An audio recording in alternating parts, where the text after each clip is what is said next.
Hello and welcome back to another Watchalong. We are doing the Merseyside derby. Everton versus Liverpool. Make sure you are liking and subscribing as soon as you're coming in. Obviously, a big game at two ends of the table, of course. And luckily, there shouldn't be as much of a green glare in the corner because I've got a shirt covering the whole lights and all that. Um, yeah, we'll do what we always do. I'm not prepared, so let me do this quick. Um, Obviously, I haven't actually looked at the lineup yet. All I know is that Sabozalo started over Harvey Elliott, which I'm not looking forward to, uh, for the purpose of my own eyes, because I prefer watching someone like a Harvey Elliott rather than a Sabozalo. Um, Wolves are facing Bournemouth right now. Obviously, you've got Palace, Newcastle, Man United, Sheffield United, and Everton, Liverpool. Let me just give you guys the screen. Window, StreamYard. Hopefully, by the way, guys, hopefully, what the fuck? No, that's not what the fuck. I shared the complete wrong thing. Oh, for fuck's sake. Um, yeah, there it is. Fucking hell. Alright, Everton, Liverpool. Lineups. Hopefully the live chat is working, so when there's people coming in, hopefully, I am begging that it's working. I'm actually going to check now, by the way. But let's go through the lineups first. All right, for Everton, Jordan Pickford in goal, Ben Godfrey, Tarkowski, Branthwaite, and Mikalenko. Godfrey coming under a bit of criticism from that Bournemouth, I think it was Bournemouth away, that he came under a bit of criticism about. Jack Harrison, Garner, Gay, James Garner, and Dwight McNeil. Decore playing behind Calvert-Lewin. I'm assuming Onana's on the bench. Playing for Liverpool, Alisson, Trent, Kanate, Van Dijk, Robertson. I don't know. Okay, I'm assuming McAllister's playing the deepest midfield here. Curtis Jones, Sabozalai, McAllister, Diaz, Nunes, Salah. Obviously, Curtis Jones is a Scouser. Salah's back in the starting lineup. I'm pretty sure he's benched last game. And apparently, Cody Gakpo is not there because his wife has gone into labour, or his missus has gone into labour. So, I mean, congratulations to him. Hopefully, the live chat is working. I'm going to actually have to check. But yeah, those are the lineups. Anana's on the bench as well. I'm going to assume that Anana's just out of the pecking order because I don't personally rate Anana in general. But I deem him to be very overrated, to be completely honest with you. But at the same time, maybe in a different system, maybe it works, maybe it works. People like Darwin Nunes are going to be a bit of an eyesore to watch, but he might pop up with a goal, He might just pop up with a goal. Like, that's the kind of player he is. He's effective in his own way. But he's one of them players where if he scores, he'll be like, put some respect on Darwin Nunes, he just scored. It's like Havertz where play like shit. And then you contribute in that sense. The live chat is working. I've got another account on YouTube, and the live chat is working. Thank God for that. So the live chat should be working. Thank God for that. All right. Okay. Sure, what I'm gonna go for actually while we're waiting. Let me share screen again. Let me go window, Premier League. Let's go through the other lineups as well, because Wolves still 0-0, 6 minutes in the Gary O'Neill derby. Palace Newcastle, let's see this lineup. Okay, they're lining three on the back. Elise's on the bench, I'm pretty sure, because he's being rested. Newcastle, Callum Wilson's on the bench. Jesus Christ, he's spawned out of nowhere. Oh, fucking hell, look at that back four. That's the back four they pretty much played against us, I think. So, yeah, they've got quite a few injuries. Who have Man United playing? Casemiro at centre back again. Eriksen, Mainu. Yeah, the thing is they should win that, but you never know with Man United. You never know. You never know with Man United. You never know what they're going to bring. You never know what Man United's going to turn up. So don't be surprised if Sheffield United genuinely get a result. And I'm being serious. Just because they got battered by Burnley doesn't mean they can't get a result at Old Trafford. That's the kind of team they are. Again, I'm going to do my typical thing where I check the audio. Give me a sec.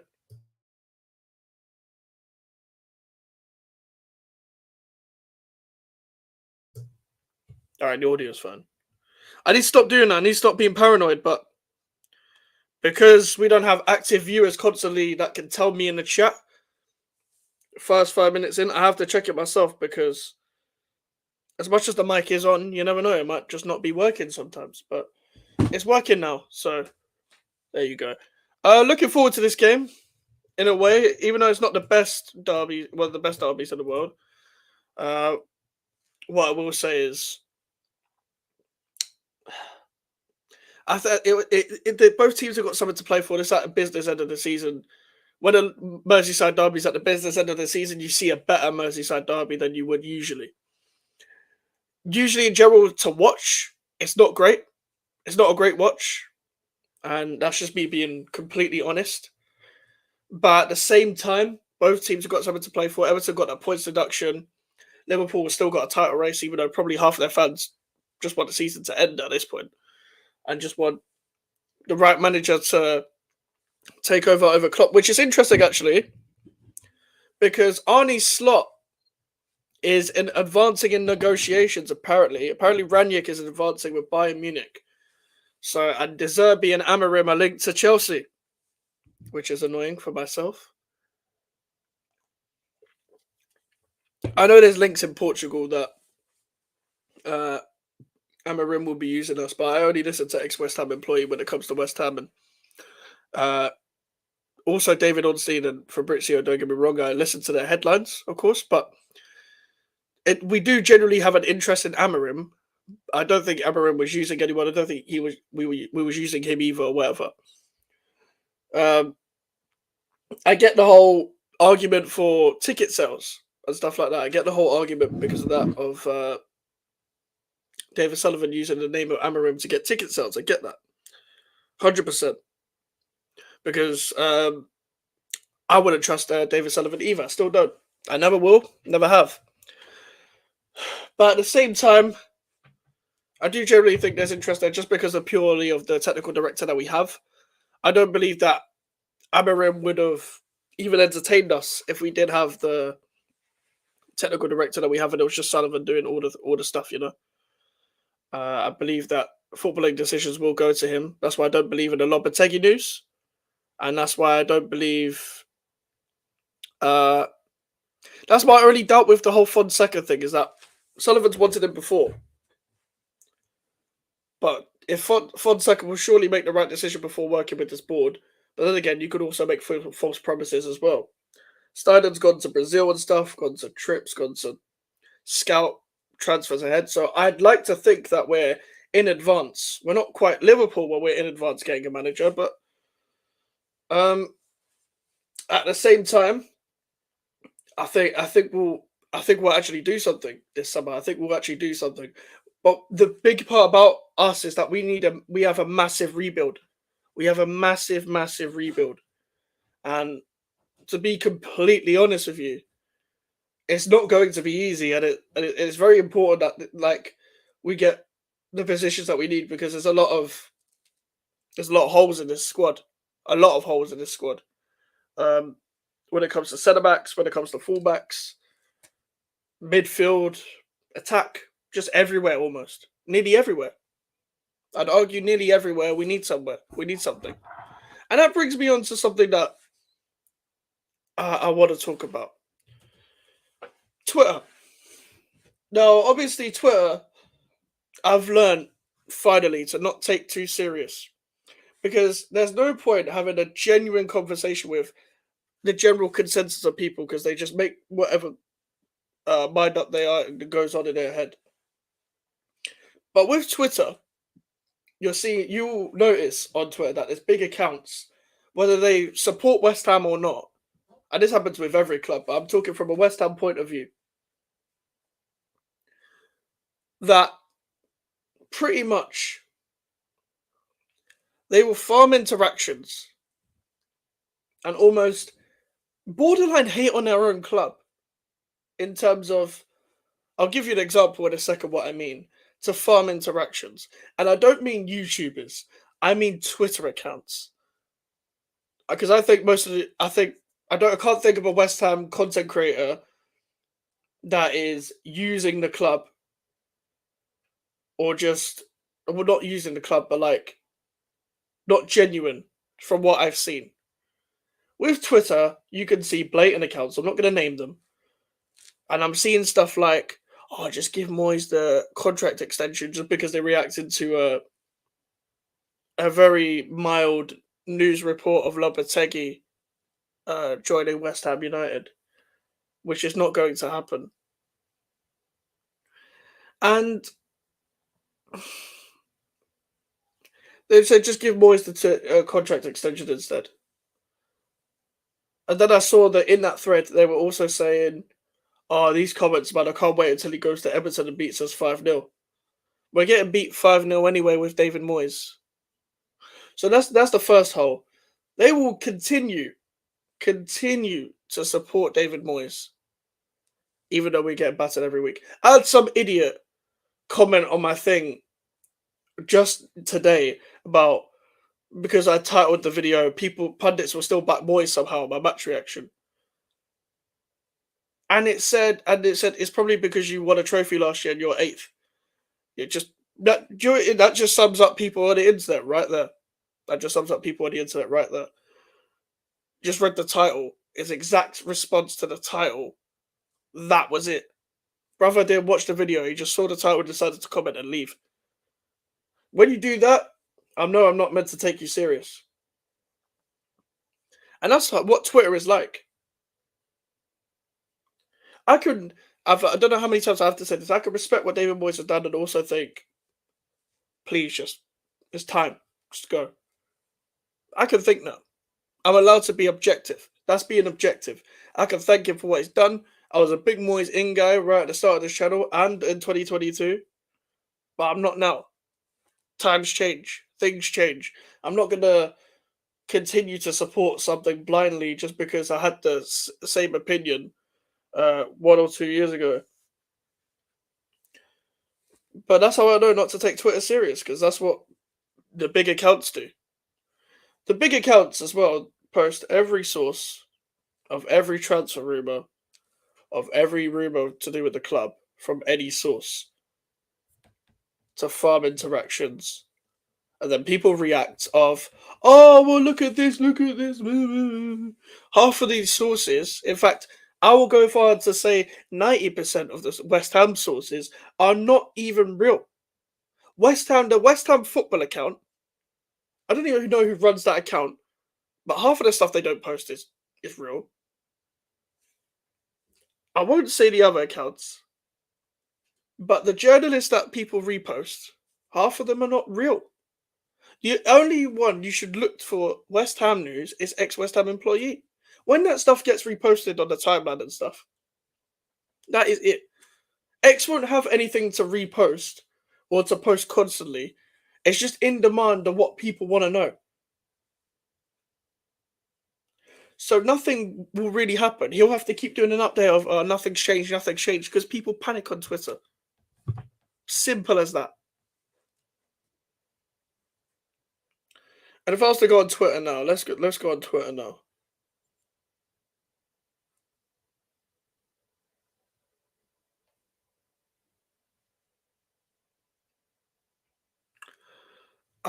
Let's go on Twitter now and see if there's any news now. But here's the thing. We're watching the game now. I'm not going to talk about Twitter anymore. But Everton Liverpool, I have a suspicious feeling that Everton will win this game. I don't know why.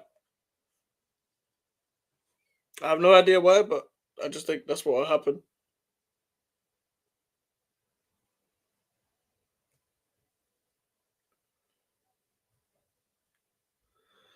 Doesn't seem to be anything posted right now, guys. But the game has started. Merseyside derby has started. Be interested to see how both teams play. Good to see Trent back. I didn't really watch the Fulham game. I just saw the highlights because I was at work and I had the games recorded, but didn't watch it. It's an Everton throw. I'm sure the atmosphere will be top for this.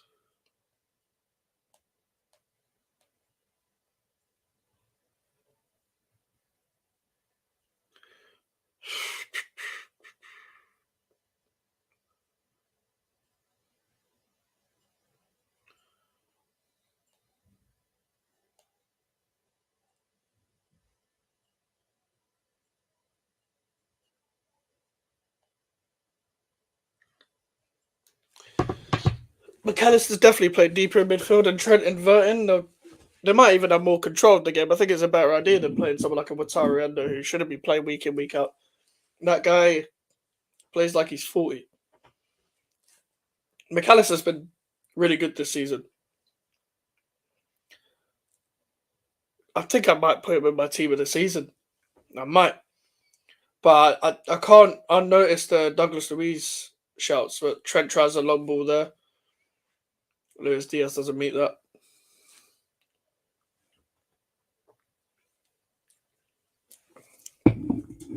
Ugh.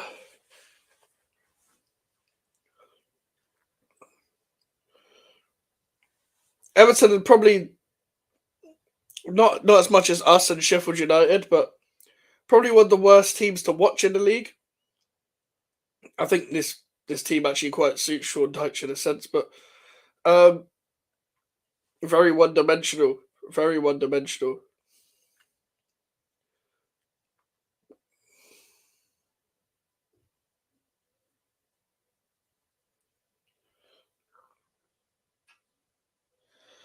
Calvert Lewin winning a foul there. See what I can do here. I forgot to do something.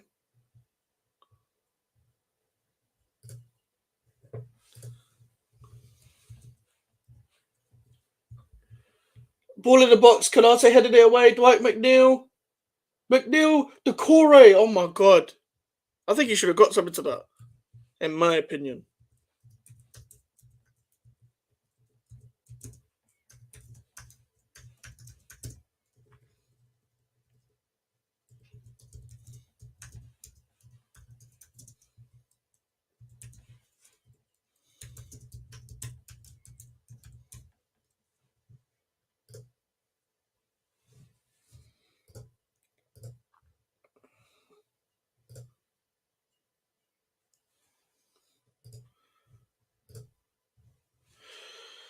Okay, got that thing under my name now. Luis Diaz taking on Ben Godfrey. Do you know what? Luis Diaz, I like him as a player. He's just so. Oh, Nunes nearly poked it in. Mikalenko clears it. This might be end to end. Fucking hell. Fiery start for 3 minutes. As I was saying, Luis Diaz, I like as a player, just because of how effective he can be and stuff like that. And sometimes he can pull like something magical. Pardon me, something magical off. But sometimes to watch him, like against Man United and games like that, sometimes it can be so frustrating. Like sometimes things just don't fall for him. Like I think he worked really hard in that Carabao Cup final. That guy was exhausted. He was also so frustrating to watch, and you never know what you're going to get with him. I think he's definitely like he could be a squad player for a title winning side, but not a starter. Like if they still had Prime Mane and stuff like that, but Bobby Firmino, and then you had Nunes and Diaz to come off the bench, then it wouldn't be that bad. It wouldn't actually be that bad. But I mean, you see what Nunes and Diaz are like when they both start together.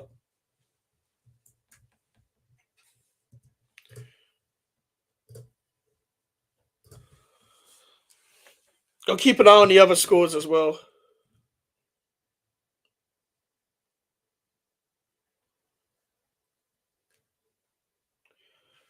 Corey, Diaz. There could be some goals in this. It's not typically like a high scoring game, really. I've seen quite a few 0-0s with this game, with this fixture. I'm pretty sure last year was a 0-0.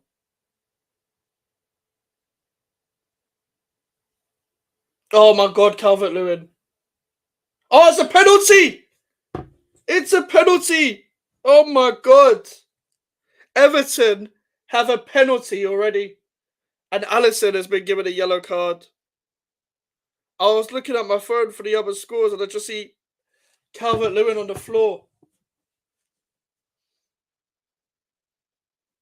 The Core might be off though. I think they both might be off. I don't think this would be given, guys. I don't think this would be given. I don't think this would be given.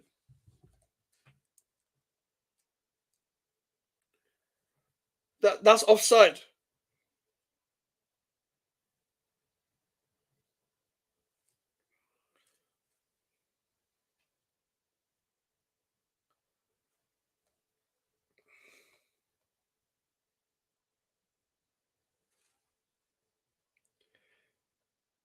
Fucking hell, man. Definitely offside. That's for me. That looks blatant. By the way, I just saw some breaking news again. Look at the source. Fernando Polo. I don't know if he's reliable. Apparently, Xavi might stay until 2025. I mean, there was rumors of him staying anyway, but we'll see if that's actually real. See if Fabrizio reports it.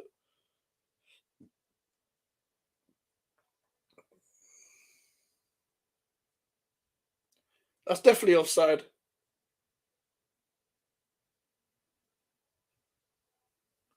Is that Andy Madley? Oh, for God's sakes. Just pissing me off.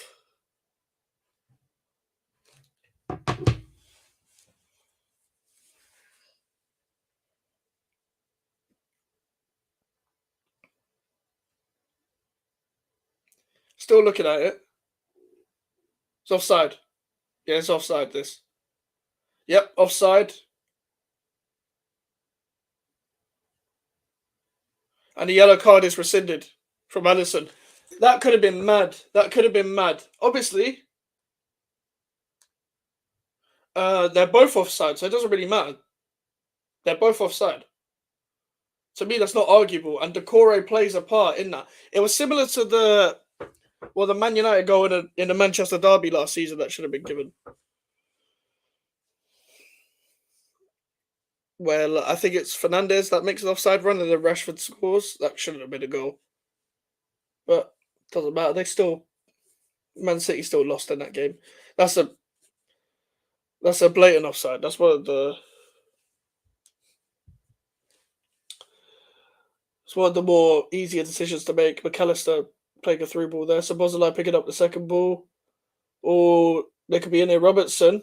Back post. Salah can't keep that on. He managed to keep that on somehow. Dwight McNeil, hoofball up there. Kanate collecting that. Trent. This must mean so much to the Scouse footballers that are playing this game because it's a local game.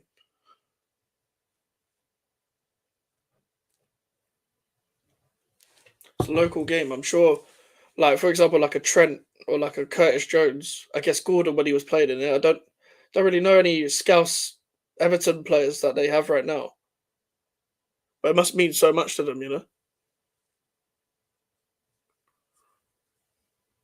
Trent with the long ball up to Curtis Jones. He's had a decent season, to be fair to him. Usually, when I watch Curtis Jones, he will either have a really good game or a really bad game. He's just one of them players, but he's had a really good season. Salah cleared by Godfrey. Fucking hell, that's good defending. Great ball from Trent. He started well as well. Liverpool have been got at them, but they've got at each other, to be honest. It's been very open. Would this have been? Yeah, he's timed his run perfectly. Mikalenko doesn't know where Salah is, but Godfrey, well done there. Like I liked Ben Godfrey, but he's just not been good under Dyche from what I've seen. Ben Godfrey, yeah, that's a good clearance, a good interception, good reading of the game. He follows his man. You can tell a Liverpool goal is coming though. Set piece, failed clearance. McAllister, Everton bodies are swarming. Calvert-Lewin kicks it at Godfrey. Harrison ball. Go on, McNeil, chase that. Alisson clearing that. That's an Everton throw. See, I'll be honest. If Everton sit back, they won't get anything from this. We've just seen what Liverpool are doing. The way they're picking them. The way they're picking Everton out. They're finding passes over the top. But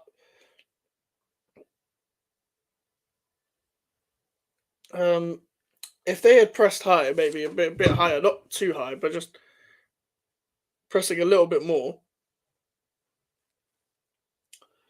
I reckon they can put Liverpool under pressure. This Liverpool team can't really play out from the back, excluding Trent. Excluding Trent, can't really play out from the back.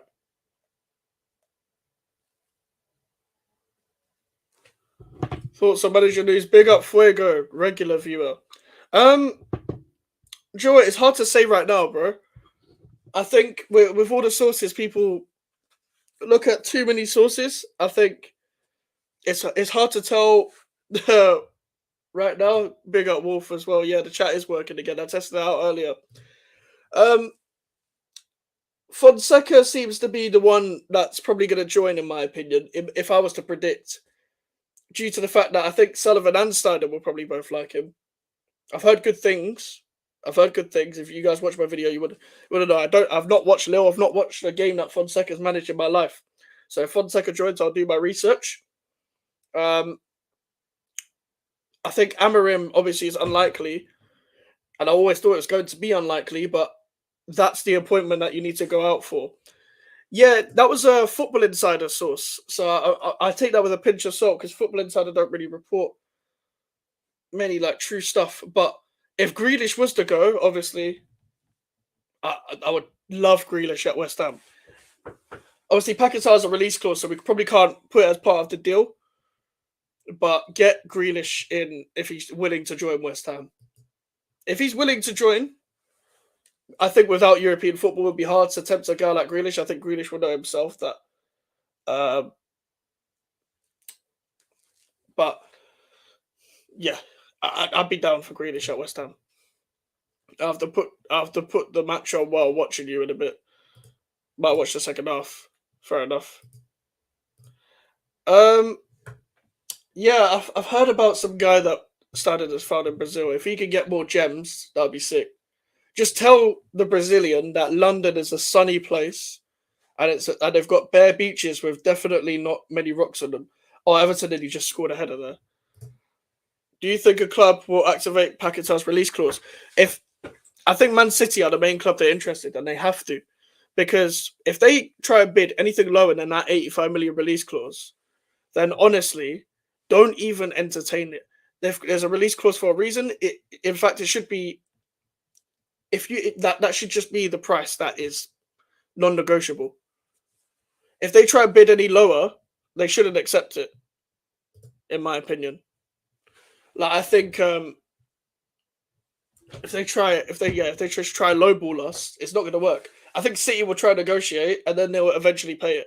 I don't think it's going to happen straight away. I think he will obviously leave, but that's it really. I think people think his head's already in Manchester. Yeah, that's the thing, because Paquetá won't throw up a fuss either. He's not that type of guy, but I don't agree with the people that say his head's already in Manchester. I just think he's playing shit. He'll get back to his best when the manager joins, exactly. Like, if we was to keep Paquetá and a new manager was to join, like a Fonseca, not a Lopetegui. I don't think Lopetegui's joining. I wouldn't entertain that. And Lopetegui is a bad manager, but as someone said online, like, it's a sidestep, really. Like, he's a better manager than Moyes, but it's like we could do better. Yeah, hopefully. And I think Paquetá is a really good player, and he won't fuck up like as much as he does for any other club, really. If I'm being completely honest. But that's how Moyes operates. Calvert-Lewin's flicked it on. Trent's cleared it. Yeah, Fonseca, the Lille manager, Amorim or Slot. The Slot's probably going to Liverpool now. The thing is, every time I say that a manager's probably going to Liverpool, Liverpool stop going for him. So I thought Amarim was there. I thought Alonso was going there, but now it looks like Arnie Slot. It's going to be hard for him, because, like, taking over Klopp. And the thing is, Arnie Slot was the other guy I wanted. Well, you see, he's not going to come to us now. I don't think they would have gone for him, but like in terms of us, but it is what it is. Amarim is obviously the one. Is my first choice. Fonseca, everyone's told me good stuff. Told me good things about Fonseca, so maybe he'll bring, that footballing vibe that people like. People are already doing prop. I wouldn't do prop for a manager until he joins. I'm not going to do some random prop about our fans will love this, and it's just a video of Fonseca talking about stuff, and I'm like, that's good and all, but he's not there yet. McAllister's giving the ball away. Everton on the counter. Harrison. That's a foul. Everton getting into this game now. But with the manager search, we've still got 4 games left, unfortunately. I'm already in end of season mode. David Moyes is definitely going. He's definitely going. And I think the thing is, I knew this from the start of last season just because we brought a technical director and Moyes' contract's running out. And I don't ever suspect a guy that worked at Bayer Leverkusen to work with David Moyes. But it was the people that Jack Rosser, the journalist that doesn't report anything substantial, that he was going to get a 2-year extension after we beat Arsenal. And I think that was just Sullivan, doing what Sullivan does. Calvert-Lewin, it's saved! Fucking hell. Liverpool started this game well, yeah, but Everton have slowly got in there. They're getting at Liverpool. I've not seen Everton play like this all season. But yeah, with the whole manager search, I just hope that what I think is happening. That Steiden has got all the reign. I just think like people like Jacob Steinberg, they don't really necessarily report. They report some true stuff, but a lot of that is mixed with nonsense. The thing is, I've wanted Liverpool to win all their games just because Arsenal win the title race, so I would probably prefer Liverpool winning this game. But the problem is, I think Liverpool are slowly slipping away from the title race. Put it this way, I think a lot of their fans have given up with the title race, but if they drop points here, they're done. I would prefer Liverpool to win this. As much as I'm not particularly fond of Everton, I don't want the clubs with point deductions to get relegated. As much as I do really want all 3 promoted teams to get relegated, I don't really have much choice who I want to get relegated. But Everton and Forest, I think obviously they've clearly done something wrong, but at the same time, I don't know whether it warrants the worst punishments in the Premier League. I reckon if you're going to breach financial stuff and you're going to punish teams for that, surely a transfer ban makes way more sense. It makes way more sense. A transfer ban makes way more sense, in my opinion. Like a year transfer ban, like Chelsea got.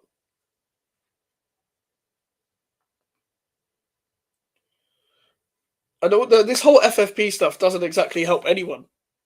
Like, even big clubs, it's not exactly helping any. Even big clubs are looking like, well, we've got to sell as well. It doesn't help anyone. There should just be a salary. There should probably just be a cap on how much you can spend year in, year out. I really wanted Luton to stay up. I really enjoy watching them. They play attacking football. The players have to fight about them. Yeah.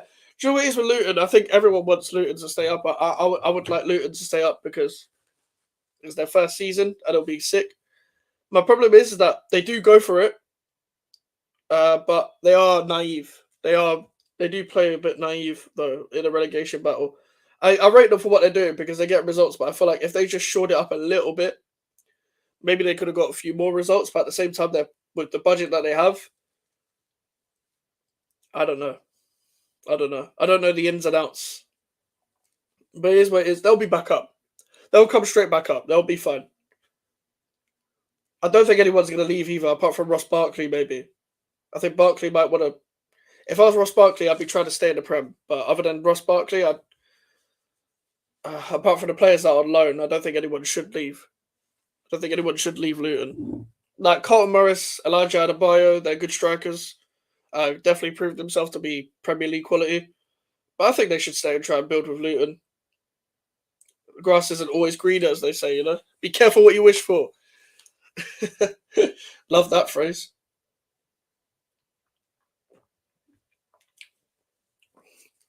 Liverpool aren't clicking. They haven't clicked in his first 20 minutes. Played out from the back as well. Everton, this is good pressing. Good pressing. Make sure to like the video, people, and subscribe if you're new. If you are already subscribed, share it to someone that isn't subscribed, please. We've gained a couple subs recently, so I appreciate the support. And we're trying to hit 500 before the end of the year, as everyone knows already. Darwin Núñez on the attack now. I think he was offside anyway. It's a great tackle from Ben Godfrey. And Braithwaite clears. Should have communicated with the keeper. I just realised Braithwaite is Scouse. I'm pretty sure Braithwaite is a Scouser, right? But I don't know why I thought he was Scottish. But he plays for... He could be called up for England. You never know. Could be one of England's better centre-backs. Liverpool have a corner now. That is offside again from Núñez. I've not seen this. I've not seen it. I've not seen that, bro. I've not seen that. I mean, with the direction that La Liga is going in, they've been playing more games in Saudi and stuff. I think that they're desperate to make money. I think Real Madrid and Barcelona, they're just desperate to keep them in the league as well, desperate to entertain them. I don't know. If you want to know more corrupt league than Premier League, then probably La Liga and Serie A. Bournemouth are 1-0 up. Wait, Bournemouth are 1. I expected Wolves to get... Actually, Wolves have got a lot of injuries. Well, that's it. I think Bournemouth are going to finish above us. I think Bournemouth will finish above us. Surely that means they're above Chelsea now. If they win that, they're above Chelsea, surely. Because Chelsea are like 2 points behind, I'm pretty sure. Or maybe Bournemouth might be 1 point behind Chelsea. But again, that part of the table, we're going to be like 9th, 10th, maybe. I've said 9th all year. So maybe we'll win against Luton. Maybe we might get a shock against Liverpool. I know Liverpool fans will go negative thinking, oh, West Ham away and all this, but you'll be fine, man.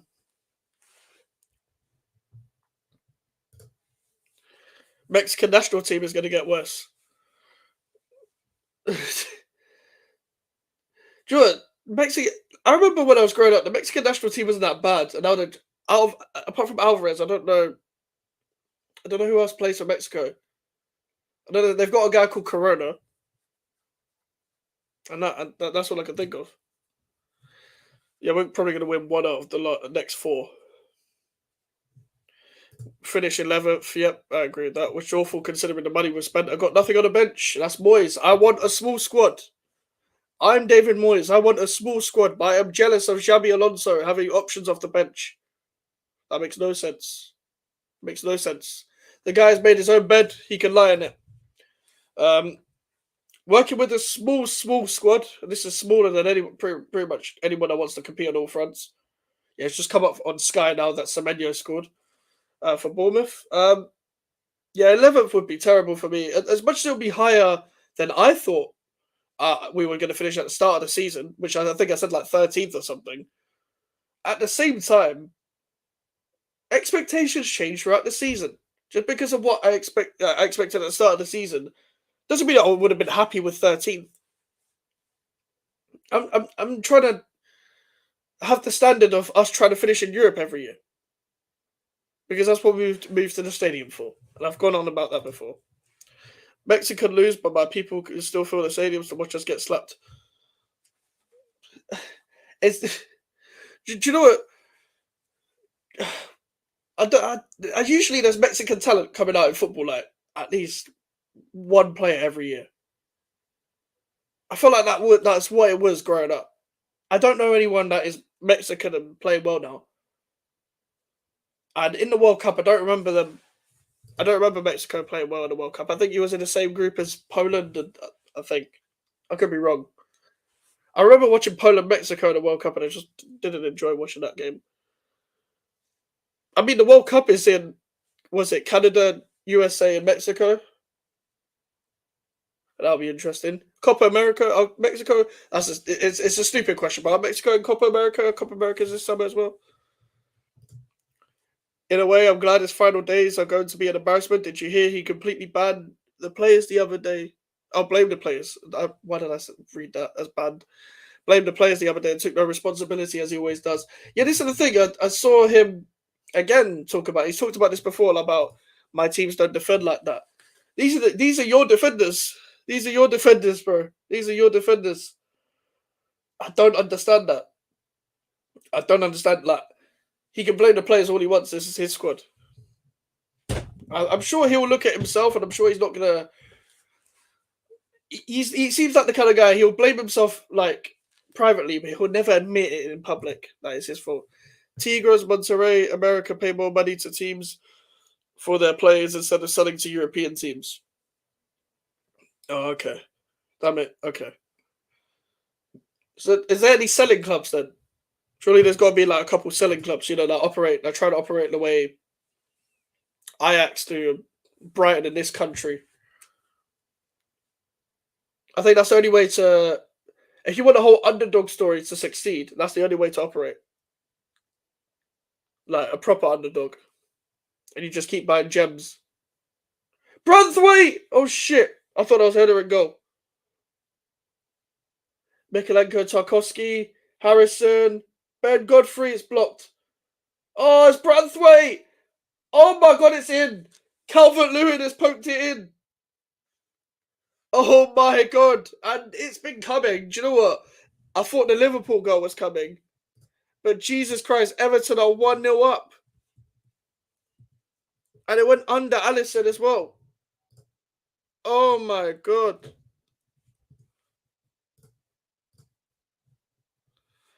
Oh. I appreciate you reading all these comments, by the way.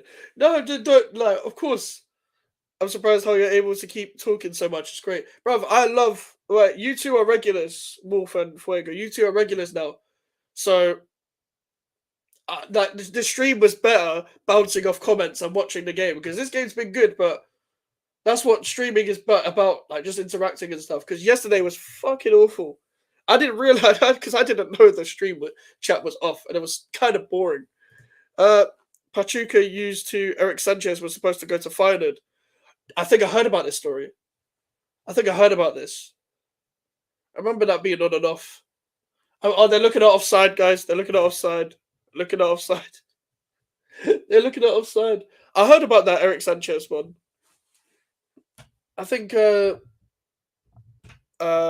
had, was it Jorge Sanchez? Okay, it's on Branthwaite is onside, people.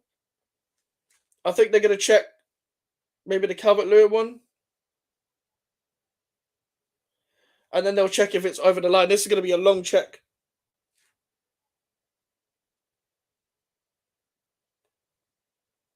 No, that part is fine.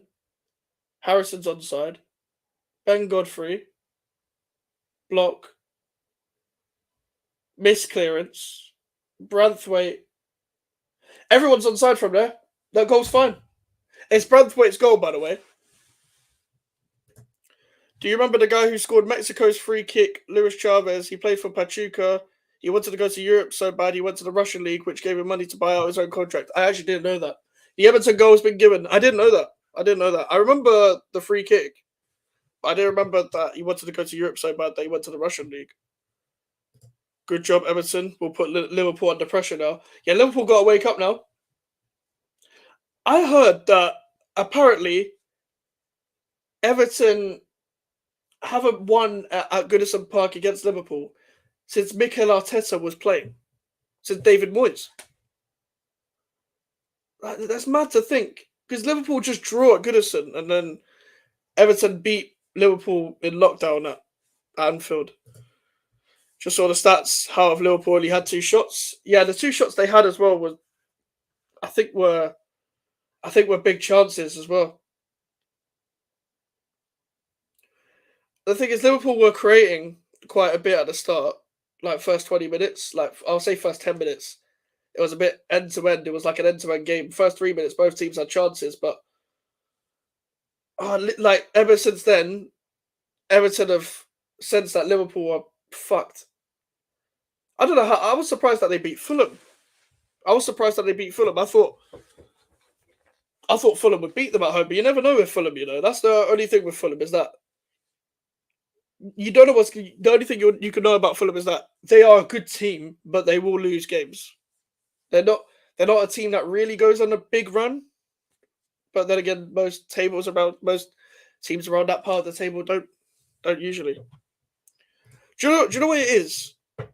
Liverpool had a bad summer transfer window, and it was good at the time because it looked really good because they bought four midfielders. They bought Szoboszlai, McAllister, Gravenberch, and Endo. Endo would have been a good squad player if they had got one of the Caicedo or Lavia deals over the line. Lavia was injured anyway. But let's say they had bought Caicedo. Caicedo would have done well for Liverpool. I know he's not having a great season, but he would have still done well for Liverpool. He's a good player. And then Endo would have come in and been a squad player. Liverpool's attack is not that good. Gakpo has shown he's not that good. Luis Diaz has shown he's not that good. Same with Darwin Núñez. Jota's always injured.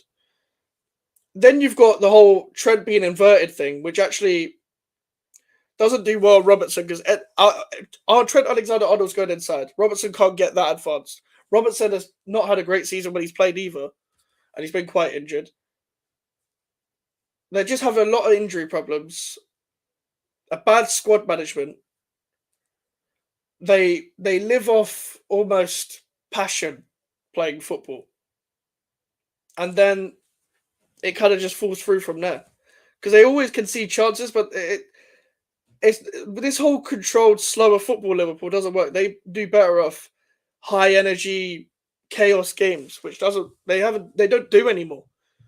Like Wijnaldum, Henderson, Fabinho, prime Fabinho anyway, he was shit last season, are all gone. Salah's not the same Salah. He's still scoring, but he's not the same Salah.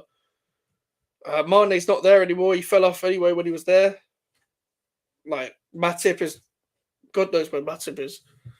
Edson was formed in Pachuca before he went to Club America. Have they got the best academy then, I assume? Club America equals Televisa owns the national teams. They control who plays. That's why Santiago Jimenez is getting benched for 31-year-old American players. So there's big politics going on in the national team then. That's even worse than the English FA. I thought the English FA was bad. But if there's whole politics going on in the national team, that's mad. That's mad. Because Santiago Jimenez, obviously he's been linked with West Ham before. He'll probably get linked to a Liverpool once Slot moves. But from what I watched of him, I like him. I watched 2 games. I think it was Feyenoord and Lazio in the Champions League, where they played each other twice. And it was like the early Champions League game, so I was like, fuck it, I'll stick this on. So I just wanted to watch Santiago Jimenez, and he's actually decent. I can't give you a full breakdown of what he's like if I was giving you an outsider point of view, but at the same time, I've watched a couple games. That's why I wanted Amorim. I watched a couple games of Sporting in the Champions League, and I was like, I know how they play. I can't give you a full breakdown of whether he has a plan B or anything, or what he's like in decisive moments when they need a goal or stuff like that. I only watched him against Tottenham and Marseille. Same with Arnie Slot. That's why I developed an opinion of Arnie Slot as well.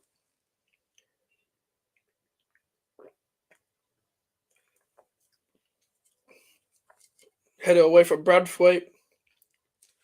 Trent. I don't know what Robertson was trying to do there. Curtis Jones.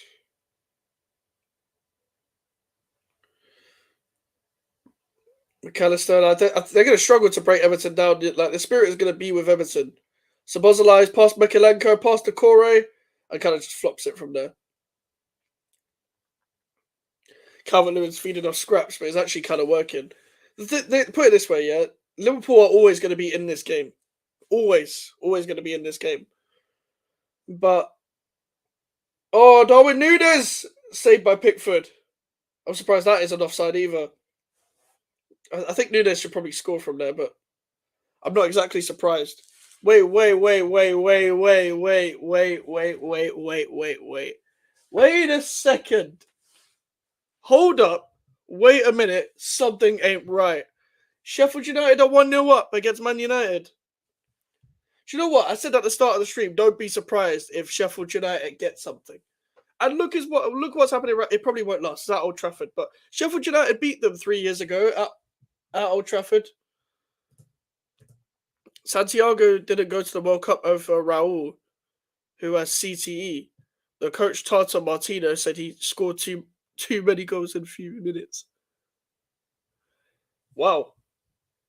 Do you know what? If you're going to I know Raul Jimenez isn't the same anymore, but if you got them two as strikers going into a tournament, let's say Santiago's the starting one and Raul Jimenez could come in, that's not bad striking options going into a tournament. But obviously Santiago can start, and as you've said in the chat already, there's a bit of politics going on. But yeah, that's mad. I'm trying to think of who else I know from Mexico. Score update. So Jaden Bogle scored against Man United. Is that the quote? Yeah. Jesus Christ. Wait, he scored that? Wait, I'm trying to think. My Spanish isn't good, bruv. My Spanish is not good. Van Dijk has got a yellow. Everton are on to Liverpool. You don't mind me letting you know the score, do you? No, I don't care, bro. You can put the your updates will come up before the Sky updates. I don't mind, bro. Just yeah, do what you want, bro. Yeah, I honestly don't mind because I was gonna do the whole thing about put the Premier League app on, but then I would have got the Everton score because I'm on Sky Go. I'm using Sky Go on my TV, and it's not like downstairs TV where the thing's right on the score. So yeah, I don't mind. You can put the updates in.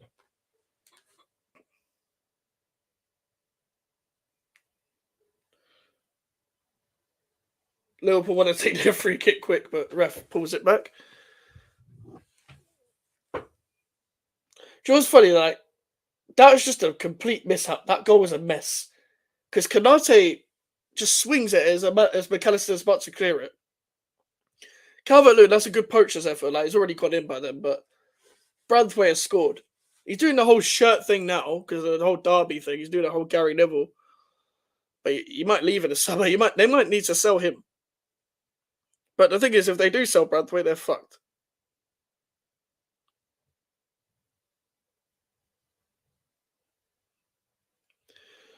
As I said when I did the quote tweet for West Ham facing Liverpool, I'm in end of season mode with this whole managerial stuff going on. Especially when I was literally like when I was at work and when I found out the fact that we were 4-0 down at halftime to Palace, I was just like, I'm not surprised. I'm not surprised. I have eyes. I know what I'm watching. Like, if you use your eyes to watch football, this is the stuff you come out with. The fact that people were still backing Moyes after the 6-0 Arsenal game, you got to be on the highest of crack. Do you know what makes me laugh, yeah? Sheffield United have been shit this season, yeah? How are they not automatically relegated by now, like mathematically? The fact that they're still there. This is how bad the league is. The fact that we're around 8th. Man United are around where they are. Chelsea probably should be lower than where they are.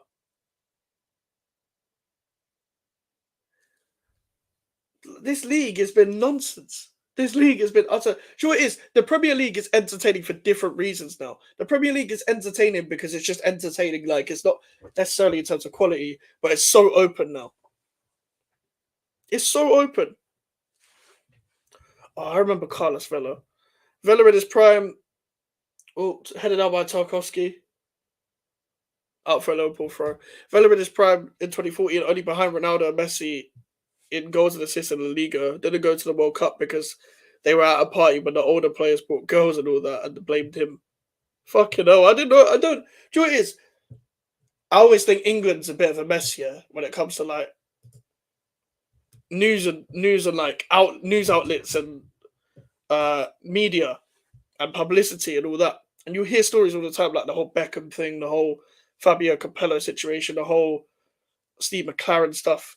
But when I look at other nations as well, their media and the stories that come out of all the other countries is mad. Like France, you get a story from France every season. You'll get some France stories in the Euros as well. Belgium, some of the players didn't even like each other. Some of the players like Vertonghen and De Bruyne were going at each other in interviews and talking about, oh, you should have done this, you should have done that, Lukaku and all these lot. And obviously everyone knows about Benzema versus Giroud in France. And then it turns out when it was Benzema versus the manager, Giroud was backing Benzema in the last World Cup, apparently. Portugal as well, about Ronaldo. You'll probably hear more stories about Ronaldo in this upcoming Euros. More politics about Ronaldo. He got benched in the World Cup. Obviously, the whole Lionel Messi thing about him retiring and coming back and stuff like that. The Spanish thing where, I mean, they didn't like each other. They still won things. Why are Crystal Palace fans talking like they're a big club? Yeah, this is the thing. Like, they were doing this before the game as well. They were doing this before they beat us. Talking about, oh, thank you, Jeremy Frimpong, because we would have had to hear so many bad things about us. Brother, we're never going to see Crystal Palace in Europe. Glasner's got them playing, don't get me wrong. But their owner is very unambitious, and they'll go back to being Steve Parish out once Glasner doesn't get the players he wants. Once Gehi goes, once Elise goes, once once Eze goes. You know, all the key players. Joachim Anderson as well, maybe. He hasn't had a great season, to be fair. You know, once the key players go, they're going to have to sell someone eventually, and they won't. And to be fair, Adam Wharton they've recruited well. They've got Dougie Freeman. They need to trust him more with the recruitment side. That Munoz guy looks all right as well. Tyrick Mitchell, good left back. He's come through the academy, I'm pretty sure. And they've got Jefferson Lerma, Czech Decore has always been linked with a move. He's now injured. Like, they're going to keep selling players. And eventually, if they keep going the way they are with the ownership, they will slip down in relegation. That's a team I can see getting relegated in the next 3 years. Once players leave. Because they've got to recruit well. They've got to hope that Mateus França guy is good. They can't keep relying on Edouard and Mateta. Even though Mateta did well against us, Mateta's been decent since Glasner came in. He won't last. Palace fans try and punch above their weight in terms of what they're like. And they've not done anything in football. They got their win. They deserve the win. Oh, Luis Diaz, saved by Pickford. Fucking hell, their forwards cannot finish shit. But, yeah, Palace fans just chat shit. I don't know. I don't know why they chat so much shit, but they do. 2018 World Cup, same thing after the Germany game or before the Brazil game. There was girls leaving the national team hotels. It was like the Foden and Greenwood thing where they were bagging girls in Iceland and, well, bagging Icelandic girls in lockdown around COVID time. And I have my suspicions about certain things, but I can't say on YouTube. Palace fans were talking crazy when they beat us. Yeah, of course. The thing is, they beat us 5-2. You can talk crazy after the game, but they can't be talking crazy about league position, bigger club, and all this. Oh, fuck, I'm going to sneeze. I'm going to sneeze a lot now. For God's sakes. Bless myself.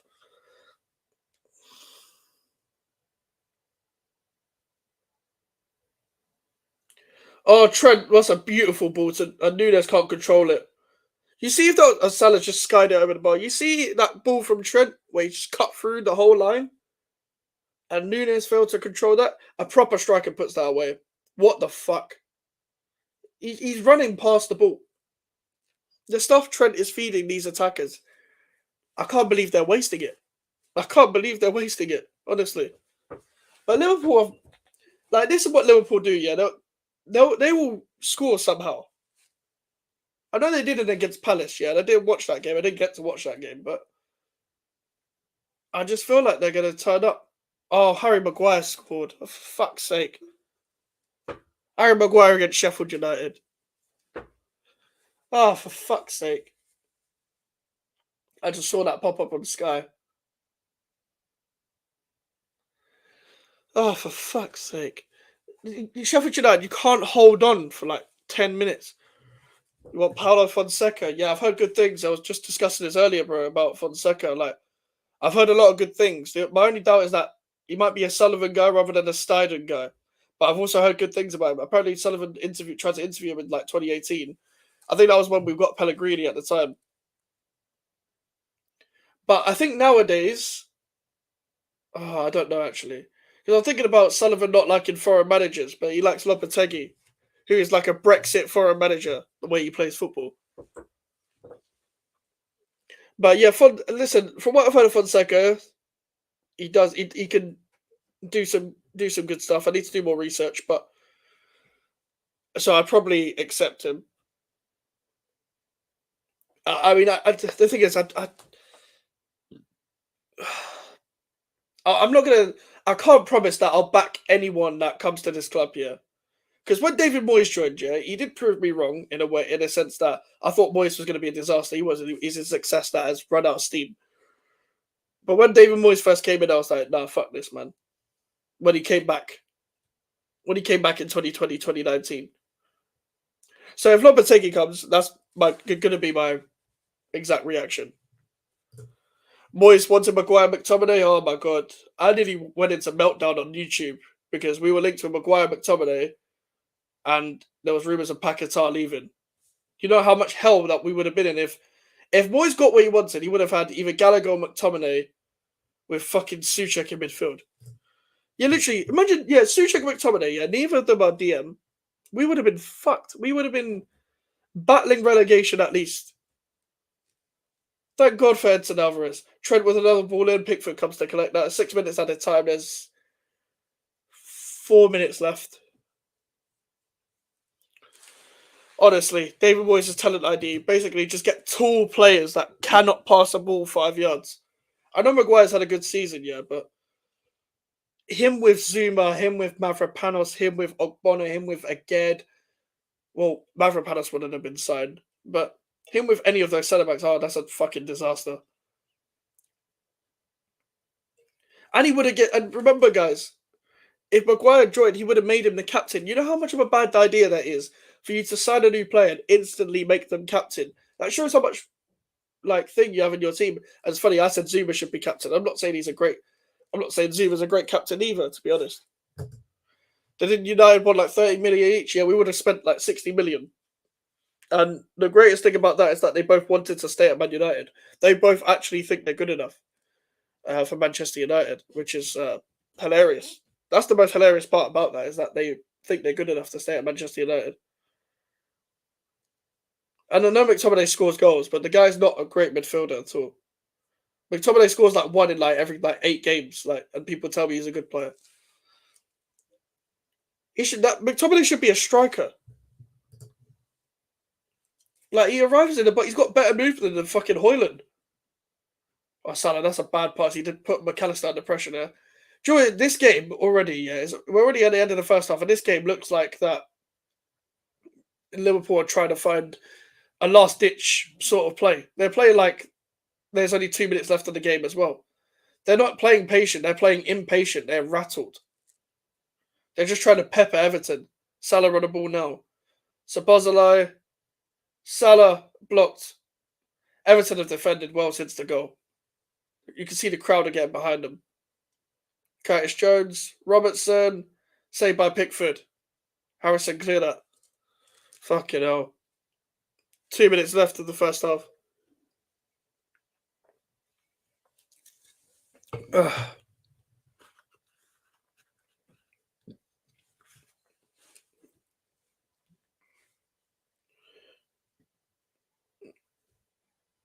Curtis Jones now taking on Harrison. Here's Van Dijk. Fam, Robertson's in the box. What is going on? Luis Diaz is out wide and Robertson's in the box. This is why Liverpool aren't the same Liverpool, you know, because of stuff like that. Luis Diaz, diagonal ball to Szoboszlai. Like Szoboszlai's playing wide right pretty much. Salah's going in with Nunes. Liverpool got a corner now. Last 15 minutes, they've had 5 shots. Everton 0 shots, 0 on target, 0 touches in the box, 70% possession. They've been under the cosh the last few minutes. That's not a handball. Fucking hell. His hand was on his chest. Yeah, United 1-1. Yeah, I saw that. I saw that Maguire goal.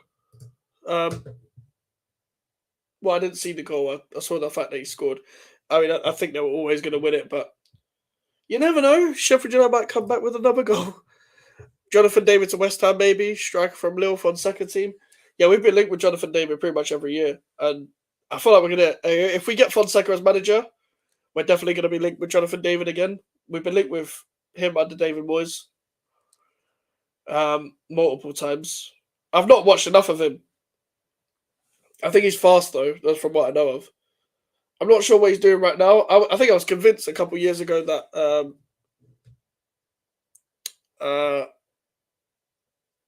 I think I was convinced a couple of years ago that he was going to join us. If only Sheffield were a little bit decent, they could have held on until half-time. Yeah, they are rubbish, man. The thing is, they're never going to move forward as a club going back to the same manager they had, literally 3 years ago. Yeah, I've seen their Moyes intro. I saw that. That edit was funny, to be fair.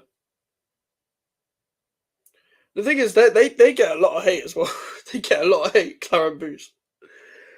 But this is the thing, I've never had a problem with them. I've only just started watching them, really. Because I only see clips. I've seen clips of them on Twitter before. And they get a lot of slander on Twitter. And there's this big Moyes in, Moyes out war. But I mean, I think their angle is more style of play. From why they don't like Moyes, my angle is more. Yes, the style of play is bad, but that's on top of the fact that I just don't think he's not getting the best of the squad at all. Best out of the squad at all. At half time, Everton 1, Liverpool 0. Everton deserve it. They've been better than Liverpool, quite simply as that. Just going to check the scores now. From Crystal Palace, Newcastle still 0-0. Man United 1, Sheffield United 1, and second half of Bournemouth has started. But yeah, with David Moyes, I've said it before, it's just getting the best out of the squad, and he's not been able to do that. And he just is his stubbornness. Is his stubbornness, his lack of ability to change things, lack of a game plan, lack of a plan B. Chelsea are crap, bro. Chelsea are rubbish. They'll beat us, though. They'll definitely beat us, but they are rubbish. I was quite confident of finishing above them. Now it's probably going to go down to the wire. And we're probably going to lose the rest of our games. If I'm being honest. I think Liverpool, Luton, Man City, Chelsea, we're fucked. Yeah, some boys in clown watched them for hours to post a clip on Twitter. That's why I don't get about Twitter. I don't get watching someone to then post a clip about them. You see, if you saw a clip of someone else posting it and you're reposting it, cool. You see it on Twitter. But watching someone for hours to post a clip of them, watching someone for hours of someone you dislike, just to post a clip on Twitter, just to post something, just to get likes and retweets. You can tell exactly what their intentions are if they're trying to do that. And that's just me being completely honest. You can tell someone's intentions from that. And then you should know not to take them seriously. Simple as that. You should know not to take them seriously if that's what they're doing.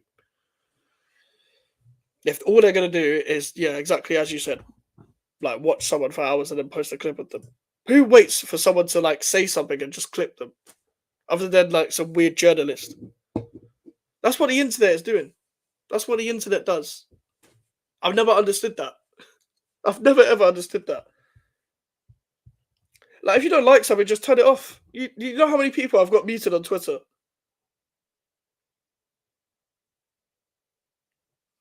Hold on. Settings. Privacy and safety. Mute and block. Alright. For the people watching, guess how many muted accounts I have on Twitter? How many accounts I have muted? I want you to guess. I've got it up right now. A number in the chat. Just guess. It'll be interesting to see who gets the closest.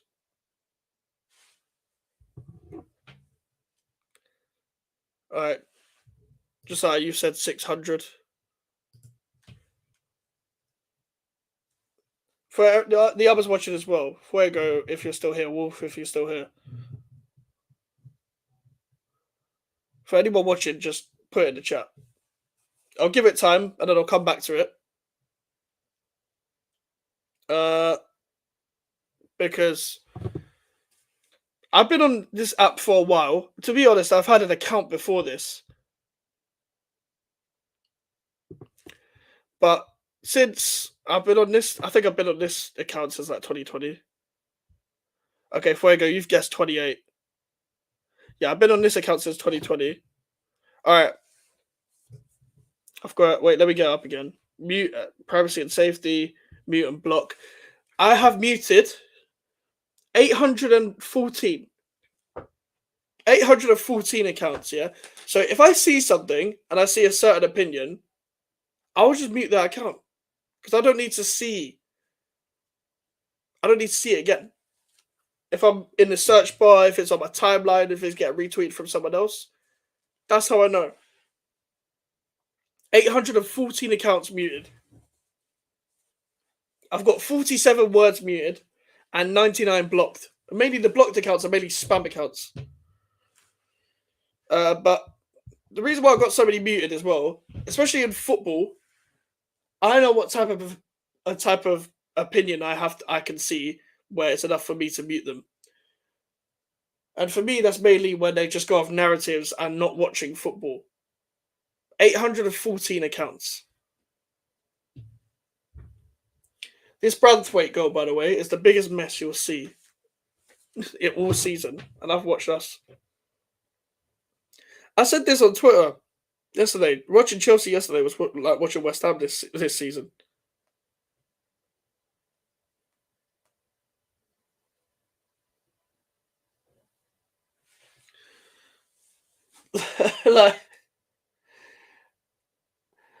Watching Chelsea yesterday was absolutely hilarious. I do not know how they're like ninth. Be interested to see the table. Put it this way: if the table stays like this, if the results stay like this, Liverpool will be on the same amount of games as Arsenal, but 3 points behind, and a point behind City, with City having 2 games behind them. Tottenham have 2 games in hand on Villa, but their 2 games in hand are Arsenal and Chelsea. Well, no, actually, no, it's Chelsea and Man City, sorry. We're 8th, 48 points. Chelsea got 2 games in hand on us with 47. Because they played in FA Cup, so they've got 2 games in hand still on us. And they've got Tottenham as one of that games in hand at home. And you never know what's going to happen in that Chelsea-Tottenham game. I have no idea what's going to happen. No idea what Chelsea's going to turn up. Because Tottenham aren't as good as Arsenal, so they won't put 6 past them. But I reckon Tottenham might win there. Then you've got Bournemouth, who are on the same amount of games as us. And at this rate, they're 3 points behind. Brighton, 2 games in hand on West Ham. 4 points behind. I don't know who. Then again, they play Man City tomorrow, so I don't know who their other game in hand is against. Wolves are on the same amount of games as us, and they're 5 points behind. And Fulham are 6 points behind with 4 games behind. We could finish 13th. If we lose all 4 of our games, don't be surprised if we finish 13th. That would be a travesty. Where did we finish last season? Hold on, let me have a look at this. We finished 14th last season. But you see, for example, if we was to finish 13th this season, you know what the narrative would be? Well, the table doesn't always tell the truth. It doesn't always tell the truth when you want to tell it. But when we've been 8th all season, it's be careful what you wish for. You're 8th. Brother, are you being fucking serious? The media will just try and switch it. They'll try and switch it. The biggest gaslighting point I've noticed about this whole Moyes stuff is when I was Moyes in from around the 2 seasons we finished in Europe, like European places in the league. And I was big Moyes in then. Especially 21-22 season, yeah. I remember the manager of the season candidates came in. And Thomas Frank was nominated, Patrick Vieira was nominated, and Eddie Howe was nominated. You know how angry I was that David Moyes was not nominated for manager of the year then? And I saw no media outlet be like, David Moyes deserves more credit then. We were getting no credit then. David Moyes was getting no credit then. But all of a sudden, West Ham fans turned on David Moyes. Oh, we need to give David Moyes credit now. You weren't giving him credit then, so why are you giving him credit now? Keep the same energy. Have you seen the games we lost and drew? See how many points we lost out on, and what place we could have been. We would be overachieving, but with a better squad and bench. Imagine. Oh boy. If we had just had, like, don't get me wrong, under this manager, I don't believe Europe was sustainable, but if we had a better bench, boys would have had the option and a less of an excuse to fucking change the game up. Because he doesn't like Maxwell Cornet. He only brings him on when we're 5-2 down. Yeah, Jason Cundy is TalkSport puppet, spins whatever he wants to spin. And the whole point of TalkSport, especially like the call-in shows to like Cundy and O'Hara, for example, their point is whatever the caller's narrative is the point for them to play devil's advocate so they can put in a YouTube title like Cundy versus fan, O'Hara versus fan, or whoever it is versus the fan that's calling in. They do it on purpose. We will never know what their actual footballing opinion is on other clubs because they are not told to do things, but that's the whole thing of TalkSport. Troy Deeney even said it on Ben Foster's podcast that it felt like that TalkSport were trying to push him into a certain direction of what he was trying to say instead of him trying to say his own thing. That is what Troy Deeney said. So when you're getting people like Darren Bent that say, oh, TalkSport don't tell us anything to say, he's obviously going to say that. He works for them. He has a show with them. He's always going to say that. It's common sense. So they are just a walking devil's advocate. That's what they are. It's unfortunate for people like us that actually watch the games, but we just have to ignore it. I've got TalkSport muted as well. TalkSport's one of my 814 muted accounts on Twitter. Look up Simon Jordan, David Moyes on YouTube, and look at how many times they've got Simon Jordan to talk about David Moyes and West Ham after West Ham have been battered, and been like, okay, we're going to defend him after we lost 5-0 to Fulham, 6-0 to Arsenal, and all that. Be careful what you wish for and all that nonsense. Because Simon Jordan is friends with who? David Sullivan. Jim White is friends with who? David Sullivan. David Sullivan doesn't make footballing decisions anymore, don't get me wrong, yeah? But David Sullivan is still peddling stuff out to the media. That's why you see so many sources post about Lopetegui now. It's because of David Sullivan. He's still mouthing off to the media, like he always does. TalkSport made their living on talking crap about everyone, yep. And winding people up. They are football Twitter, but real people. They are pretty much real people in football Twitter. Like, if football Twitter had a face, it would just be mostly failed ex-pros. Like, Darren Bent actually had a career. Jamie O'Hara, more people know him more people know him from Big Brother and the weird show that is going on now in New York. Yesterday on a video about Moyes, the comments were turned off. Fucking hell. I think they knew exactly what was going to happen. I think The thing is, turning off comments as well.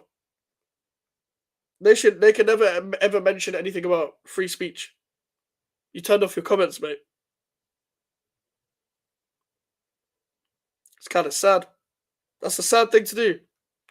You put your opinion out there, and then you fucking turn the comments off. Well, don't put your opinion out there then. Don't post the video.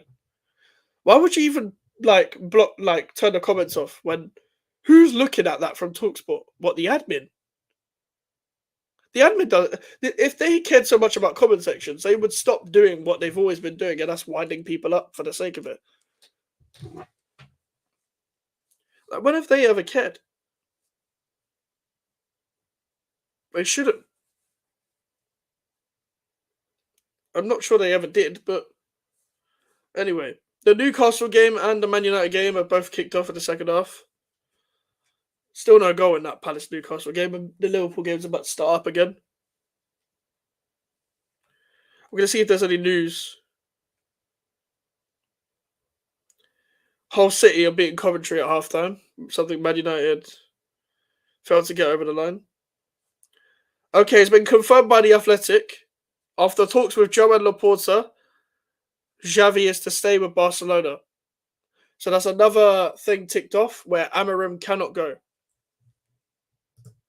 I will lose it as well, bro. I will lose it as well if we get Lopetegui. I will not renew. I won't renew. If we get Lopetegui, I won't renew. Simple as. But I don't think we will. Ashley Young is coming on for Mikalenko. I think Mikalenko had an injury anyway. But by the way, Amorim was linked to Barcelona. That's another one ticked off. And if I'm predicted correctly, I think Fabrizio tweeted something about Ranić again.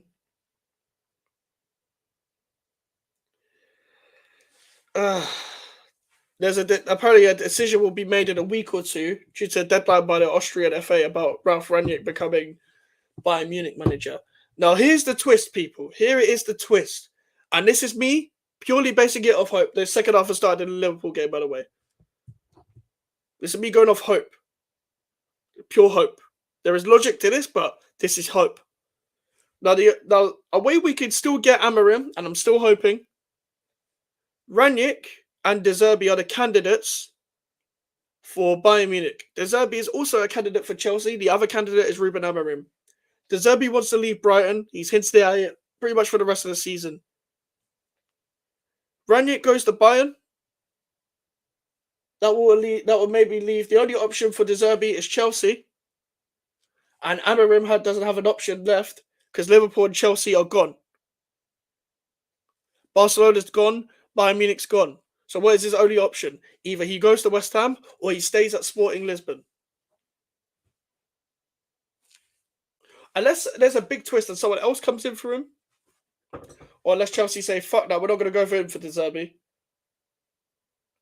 But I'm pretty sure one of their directors is from Brighton. Like, from the Brighton staff thing. There's no one else looking for a manager.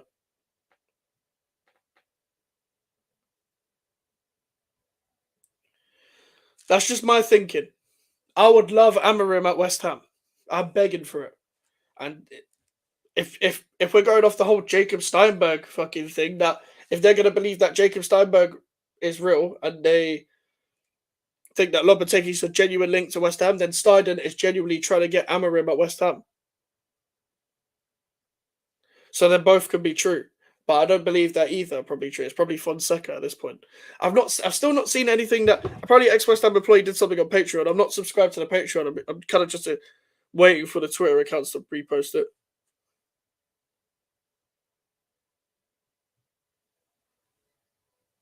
Corner from Liverpool, Van Dijk straight into Pickford. I'm sure Liverpool will get back into this game, and I think it might be a draw because that's what typical Merseyside derby games usually are, is a draw.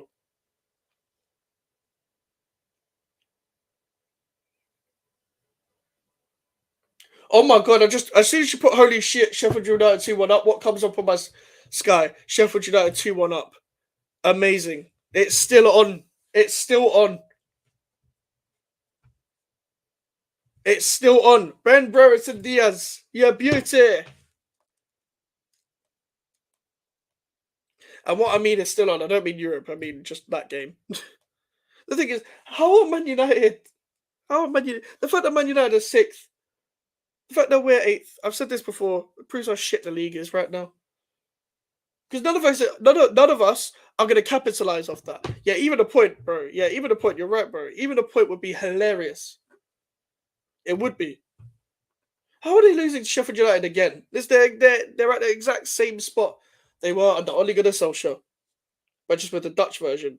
That's the only other That's the only other team, by the way, that I think could be a problem. Is that Man United might get Deserbi and then Chelsea get Amorim, then I'm fucked. I forget about Man United and trying to look for a manager as well, but it's funny. Moyes is more likely to leave West Ham than Ten Hag and Pochettino's most likely to leave their clubs. So, like, it's more there for sure. Like, Pochettino's most likely to apparently get sacked. We don't know about Ten Hag yet, but naturally, owners like to get their own managers. So, their new owner will probably want someone different. Hope we do get Amorim, but if it still isn't, if he still isn't, still not getting Fonseca's the man. Yeah, you're right. You're right. Because from what I've heard, Fonseca's good. And Slot is obviously going to Liverpool. So I get it. There's generally West Ham accounts that can't wait for the next manager to do shit so they can say that David Moyes was better. And that's how stupid these people are on Twitter, is that they think just because the next manager does shit that it means that we should have kept David Moyes. No, it doesn't. It doesn't change the fact that we got beat battered multiple times. It just means that the next manager was also the wrong appointment. The two things don't coexist. The two things don't coexist of the next manager does shit, meaning we should have kept David Moyes.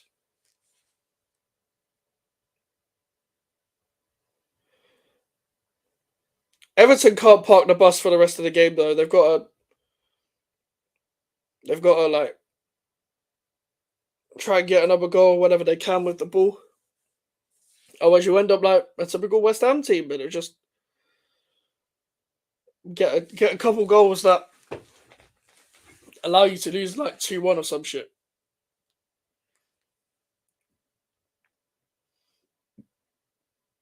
Because I wouldn't be surprised if we scored against Liverpool, but I also wouldn't be surprised if we lost like 10-0. Liverpool corner again. Yeah, that's the thing. Whatever happens, the media will see Moyes like a god, and you know what Twitter will be like. The narrative next year, if we lose a couple games, you should have kept David Moyes. Is he any better than David Moyes? In that JB O'Hara voice.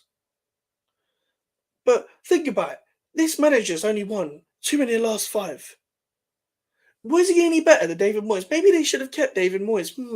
That's what they're going to do in TalkSport. He could lose 1,000 games in a row and they would just blame the players. Moyes can't do anything wrong. Exactly. That's why That's why on my channel, yeah, there's no agendas. There's a reason why it says no agendas in the bio. It's because if you play shit and if you are a shit manager, you can get it on this channel. There is no there's no favourites. But Teta's just scored for Palace.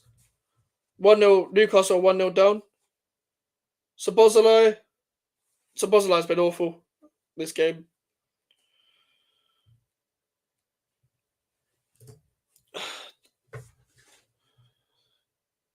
That's the thing with like I just can't wait. Like, I'll be honest with you, yeah.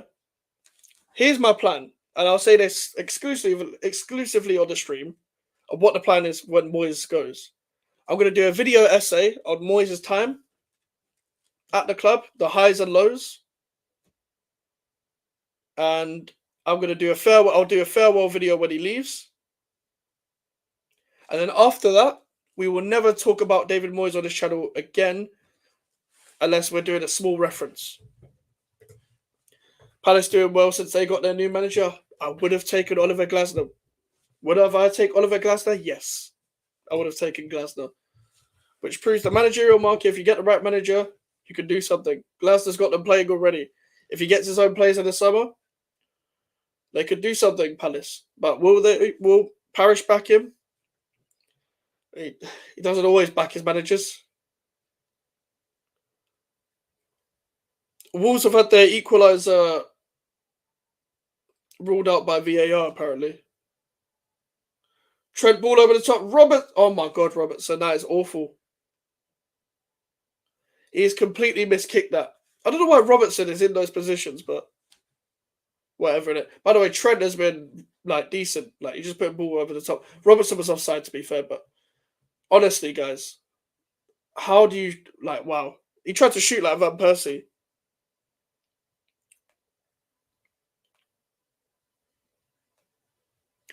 So Sheffield United are 2-1 up. Bournemouth are still 1-0 up. Everton still 1-0 up. Palace are 1-0 up. Yeah, it's long. Looking long, man. Sure, the reason why we're not fucking out of Europe yet is because Newcastle and Man United are losing. Fucking hell. Like, you could, like, if you lose to Sheffield United at Old Trafford, you're definitely leaving.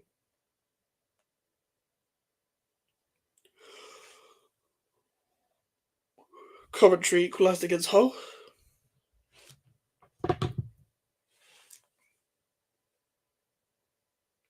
Championship's moving mad again. I did like the thing is the league next season is going to be so unpredictable. Like, pretty much, like, especially with the managerial merry-go-round, the league is going to be so open.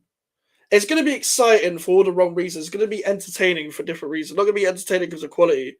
It's going to be entertaining because the league is going to be so fucking open. Oh, Decore has just ripped past Trent there. He's gone past McAllister as well. Decore, how has he still got the ball? Jack Harrison. Gone again. Straight into Allison. Decore, by the way, did so well there to get past people, and even though Trent kind of just lets him go past.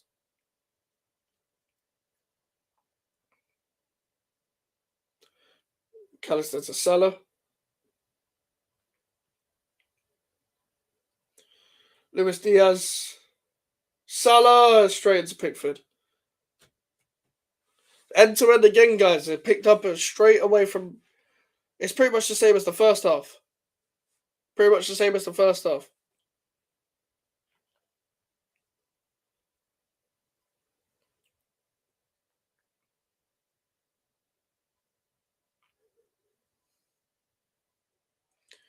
Calvert-Lewin's got on Canate. There's McNeil.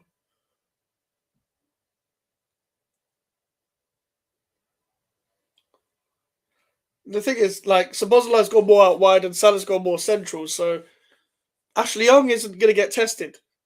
If you're Klopp, just tell Salah to go and rip Ashley Young, because Salah can do that.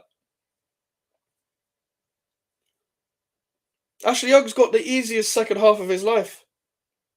Because he's only coming up against Szoboszlai. He's not a winger, is he? He's not a guy who's going to take you on 1v1. Dwight McNeil. It's Garner. Salah to Young. Young's intercepted. Oh, Ashley Young. Rolling back the years, mate. Held the ball up well there. Here's Jack Harrison. Dwight McNeil. Can he shoot? It's saved. Do you know what it is? Liverpool have had more of the ball, yeah? It's going to look like Everton. Everton might get a second. Everton might just get the second.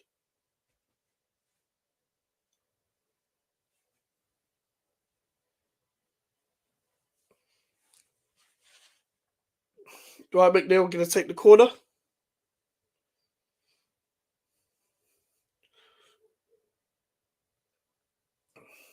Everton have won all the first contacts from set pieces, according to Sky Stats.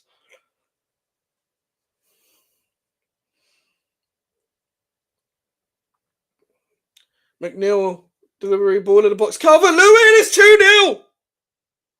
That was one of the easiest set pieces I have ever seen in my life. And that, to me, is game over.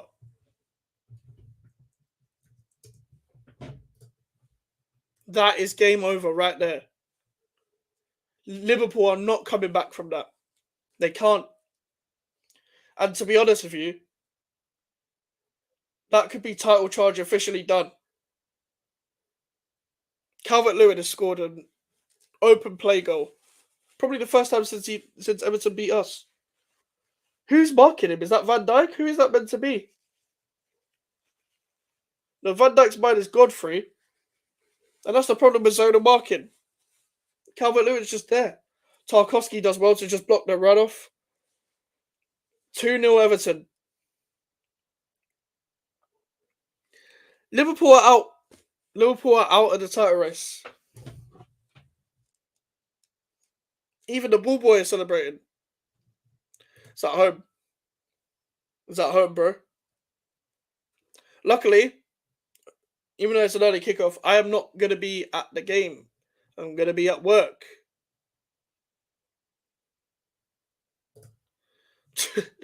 Probably not. Probably not. Probably not, bro. But it wouldn't surprise me. Maybe Anthony will give it a big in again. Oh, McAllister's giving the ball away. I literally said like 5 minutes before Everton scored as well that Everton looked more likely to score.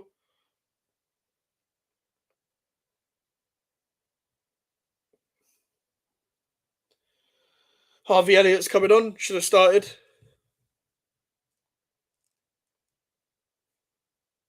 I think Arsenal fans and City fans will be perfectly happy with that.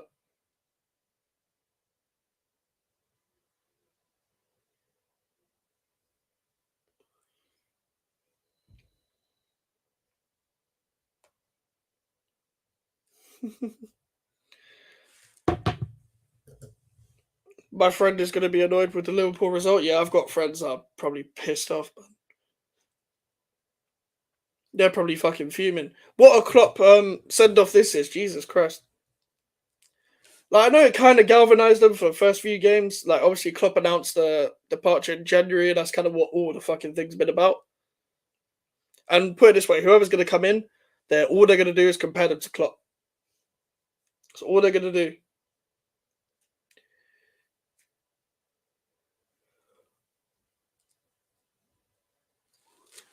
But they haven't galvanised themselves for this last couple months. Some awful results. And they will still beat us. They will still beat us. This doesn't give me any hope that West Ham will do anything. You think I have hope? Why should I have hope?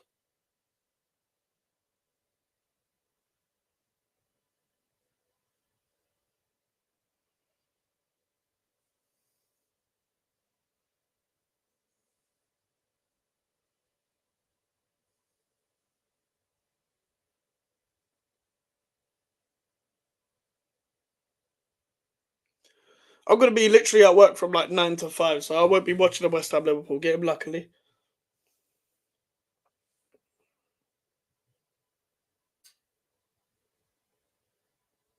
I'll have a match reaction around 8 p.m. though. Probably will beat us even with the league on a low confidence, yep.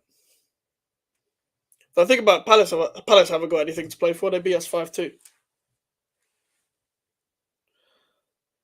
Endo, Kwanzaa, and Elliot are coming on.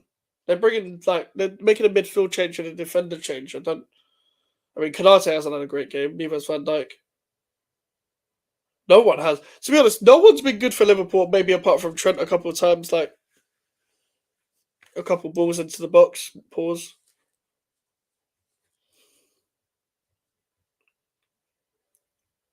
That's an awful kick from Pickford. Oh, Calvert-Lewin does well there. Oh, Garner has been good as well. Szoboszlai just flopping in the air. Brother, Szoboszlai's a cunt. Szoboszlai's just a cunt, bro. That guy looked up, yeah? He looked up at the ref and then started rolling around again. This guy's a cunt, bro.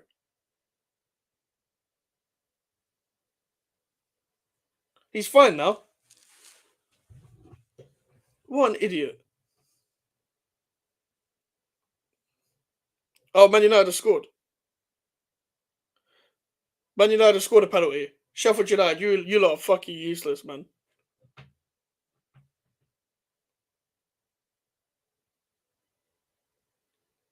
Useless. Absolutely useless, Sheffield United.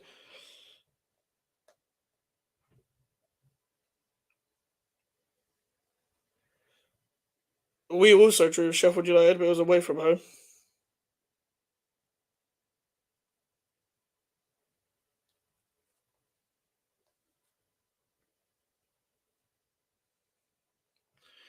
The thing is, I don't think Liverpool fans will look back on this as a good season either, because Klopp is leaving and they fizzled out of the title race,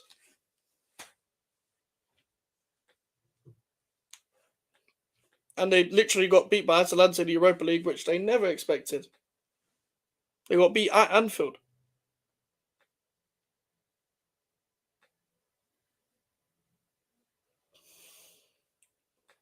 I haven't got the TV on, the sound on, but Everton fans must be gassed right now. Jack Harrison, Dwight McNeil is blocked by Robertson. That could have been 3. That could have been 3-0. Everton are having their way with Liverpool. Do you know what's funny? In the reverse fixture, Everton didn't play that bad. A couple of decisions were really dodgy in that game, but even regardless of the decisions, they didn't play that bad at Anfield.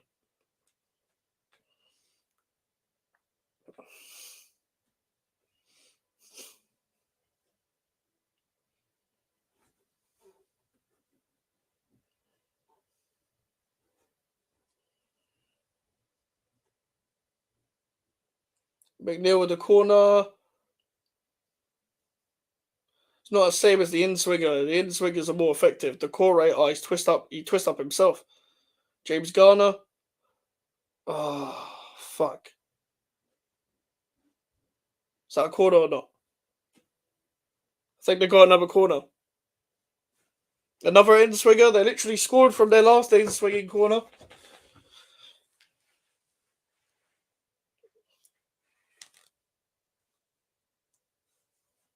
Oh, I'm tired.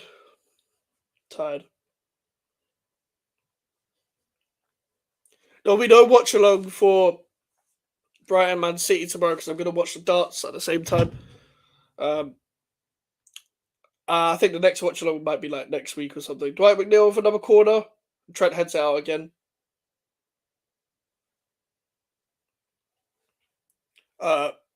Yeah, next week maybe Champions League. I might do a watch along for Champions League. Obviously, it also depends on my StreamYard limit that I've been given. I think the limit might have gone up. I'm not sure though. But yeah, I try and do watch alongs as much as possible because they are good for the growth of the channel. But I can't keep doing them all the time. And there probably won't be one for North London Derby, if I'm being honest. As much as I want to do one, there probably won't be one. Dwight McNeil outswinger. Tarkowski. Branthwaite is wide. It's probably offside as well.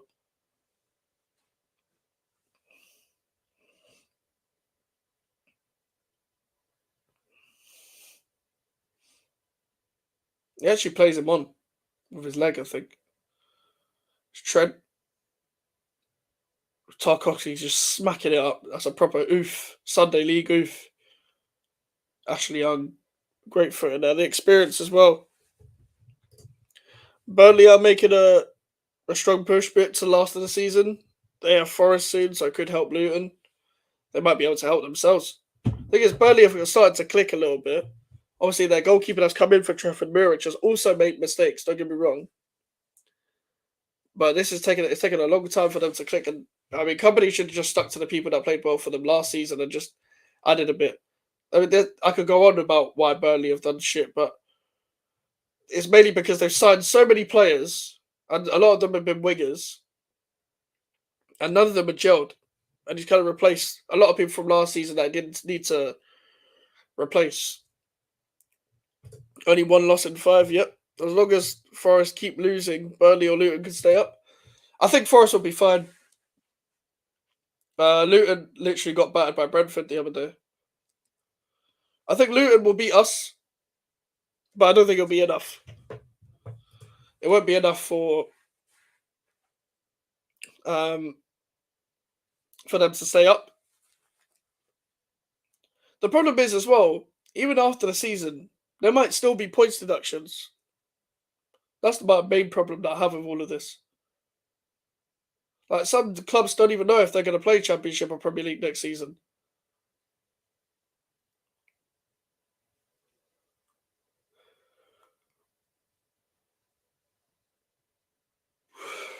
Harvey Elliott is Trent. Oh, it's a beautiful cross. Pickford should have caught that. Even Van Dijk's going at it. Nunes done fuck all. Trent clearing it away. At least Everton can look back on the fact that they've got a 2-goal cushion now, so when it comes to dropping back and stuff, now it's on the full focus is on Liverpool to go and break them down. Ball over the top to Salah. Headed away by Godfrey. Elliott is away.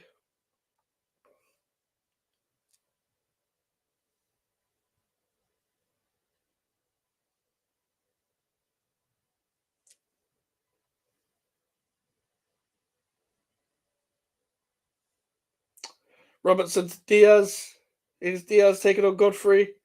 Diaz. Oh my god, it hit the post. I thought that went in. See, if they got a goal back there would have been a chance for a miraculous comeback, but Diaz got the ball back. Robertson, good defending, Tarkowski. That's definitely a goal kick, but it's been given a corner.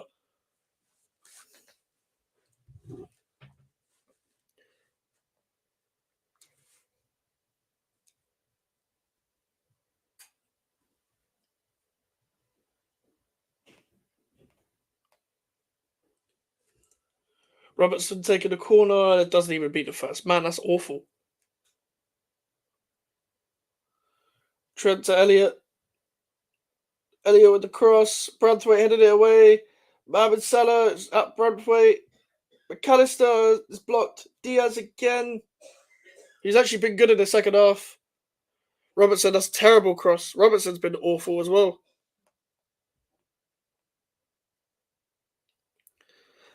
Bournemouth are down to 10 men, apparently, against Wolves, as Milos Kerkez sees a red. I'm reading the tweet. For a late tackle of Matt Doherty. But Wolves are 1-0 down.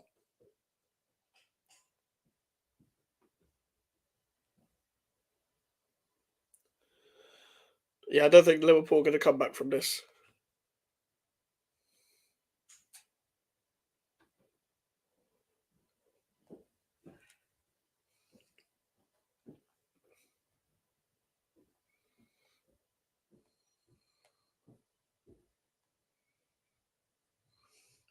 By the way, I tweeted 5 hours ago.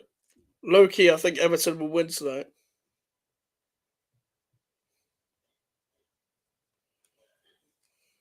Mystic Mikes. Just call me that. By the way, I don't get any predictions right, really. Can't stop updating the Sheffield game. What's happened now, then? Is it still 2-2? Yeah, still 2-2.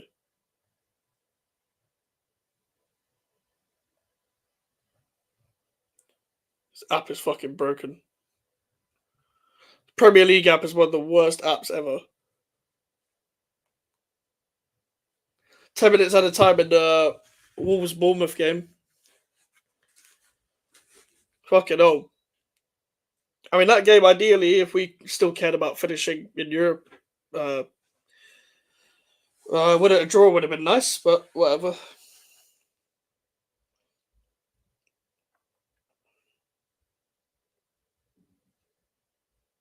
Here's Luis Diaz. Robertson. Branthwaite clearing it.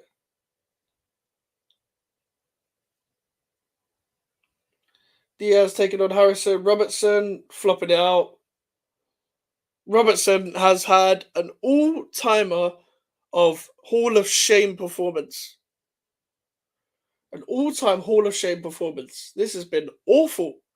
He has been absolutely shit. He's been dog shit. Fucking hell.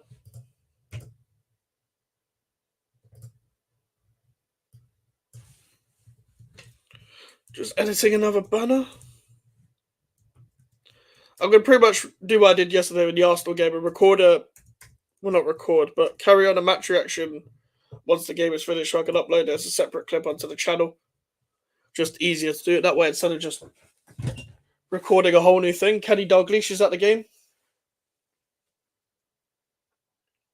Corey Tagana, Harrison, Godfrey, kicking it out. Everton have played well. Very resolute. All of that. They've done their bit.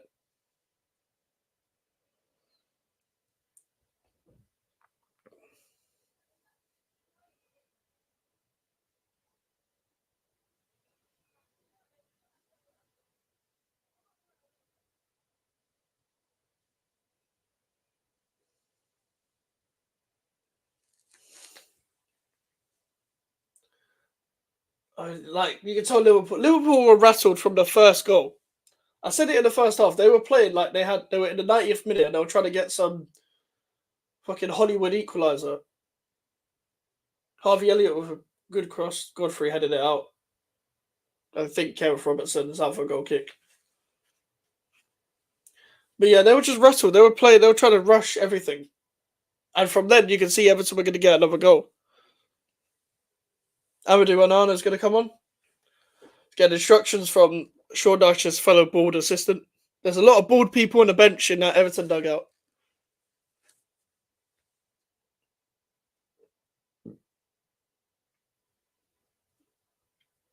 Gardner Gay's coming off. He's had a great performance, by the way. I would say he's been one of the man of the matches. And Amadou Onana's coming on.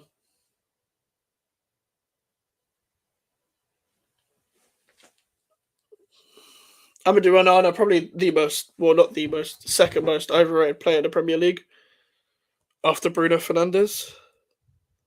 Keeps getting linked with moves away. I don't know why.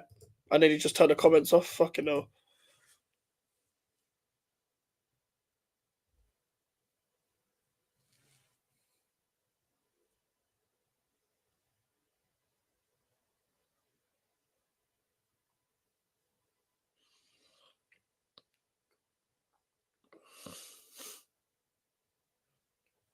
Just checking the scores. Oh, Bruno Fernandes has always been a thing. Like, look at all the Bruno Fernandes goals. An occasional screamer, but ultimately he just scores penalties. He's always done that.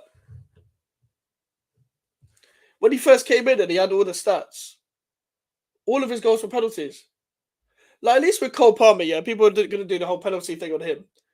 At least I can see him putting performances, linking play and all that. That's a proper creator. He's better than Bruno. It's not even close.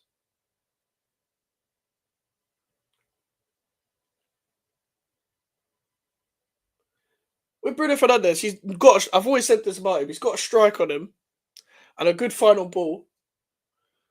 But a lot of the time, he forces the play.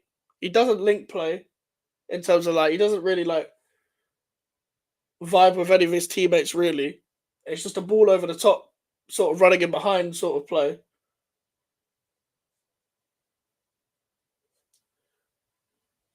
He doesn't really like have anything to do with like short passing and stuff. Like he doesn't control games. He plays off. Oh, you see that running behind, and he just smacks the ball in behind. But he'll forever get rated because of stats. That's why football fucking shit now. Wait, two pens.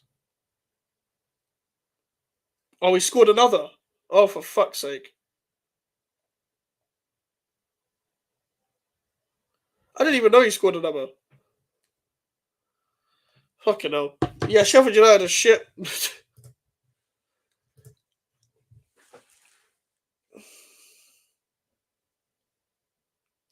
The fact that Man United have had to. Yeah, it's probably over by now, bro. The fact that Man United have had to go toe to toe with Sheffield United. Embarrassing. They were losing twice.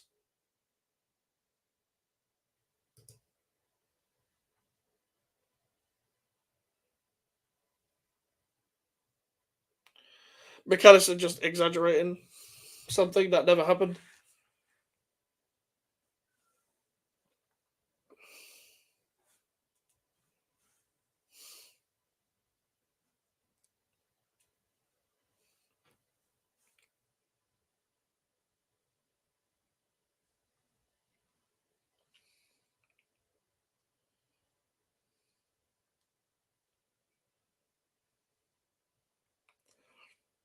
Liverpool haven't offered nothing, really. Apart from the first half, they have offered nothing. It was already gone, but that's 100% Europe gone. Yeah, I'm trying to look. Let me have a look at the table mathematically. Because I think it's seventh. We're not going to get the extra coefficient spot for England, so let's just look at. No shit, Salah over the bar. Let's look at it mathematically. So we're eighth. I mean, obviously Newcastle have a game in hand, and they're seventh. We're 2 points behind Newcastle. Newcastle are losing now, so it doesn't really matter.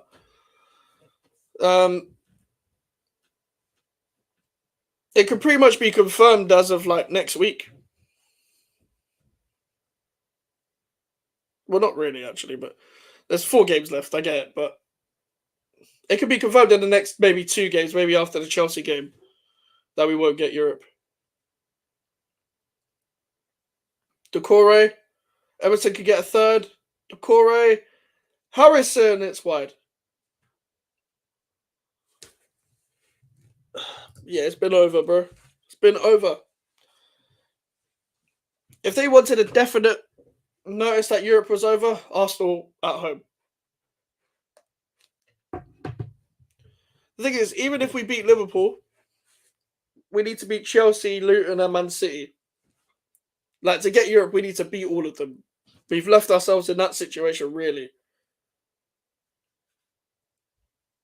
We need to at least win 2 games or get 6 points, really, to get Europe. And we're not beating Chelsea away. We never do when Chelsea are good. I know West Ham, we still won't beat Chelsea away, even when they're shit. Luton at home, Luton are fighting for their lives. It's going to go down to the last day. So they'll beat us. And Man City, that's a formality.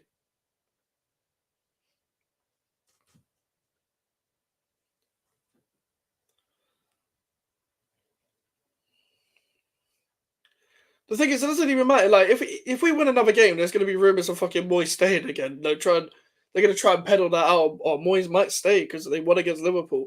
It's not happening. I'm pretty much done with this season, so I don't have any emotional attachment towards any of the games anymore. We'll probably give Luton 3 points to help them stay up. Yep, we probably will. Gomez and Tsimikas are coming on. Don't know what they're going to do to get 2 goals.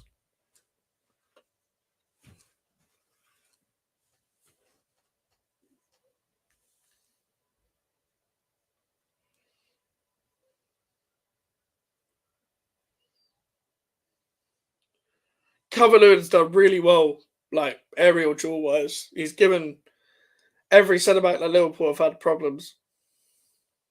Canate had a shitter. Van Dijk's even had a bad game. Kwanzaa, since he's come on, hasn't really done that. I don't know what I expect a centre back substitution to do, really.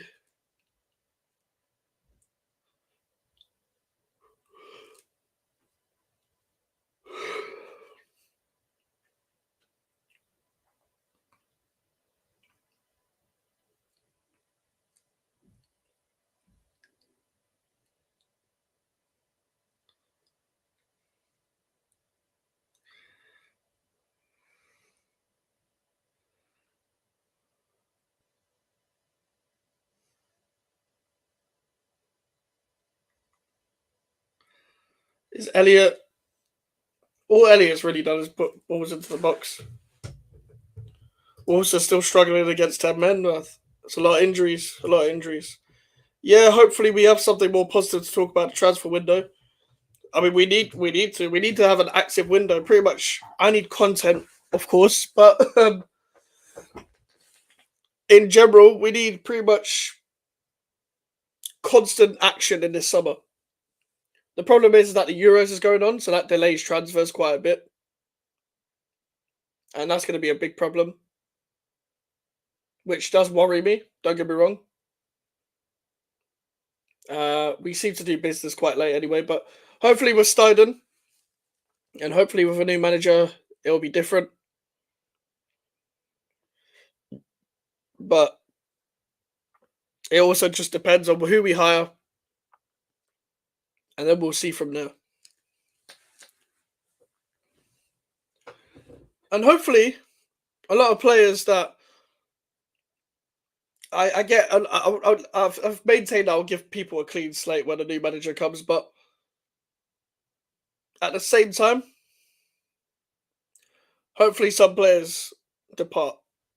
And when I mean some, like a lot of players are going to go on a free. Like Johnson to Palace is pretty much done. I think. I think Cresswell should go. I think Ogbono should go. I think maybe Fabianski. I don't know. I don't. I think Fabianski just trigger an extra year as a backup and then make that his last season. Just because the only reason why I'm saying that is because he is probably washed up now. But my problem is that we've got so many positions that we need to fill. We should be spending money on a backup goalkeeper, or even maybe a first choice goalkeeper. Like as good as Areola is, will he have the distribution use for maybe a manager that wants to play out from the back? We'll see. Because it's all about distribution now for goalkeepers. We're gonna need to talk about left back, a right back, a fucking defensive midfielder, a number 8, a number 10 for Pakistan, even a left winger because we don't have one, and maybe even probably not a right winger because Bowen and Kudus will both fill in there, but a striker as well. There's a lot of positions that we need filling, and the rebuild is going to have to be very active this summer. I don't think we'll get it all done. So that's why people might like Maxwell Cornet probably will have to stay. But we can't keep doing the cheap option of allowing Aaron Cresswell another year and all that. Crystal Palace scored another, Man United scored another. Probably Hoyland scored. And Palace scored again. Mateta scored twice. Fucking hell. He's on form. Yeah, Man United pretty much beat Sheffield United.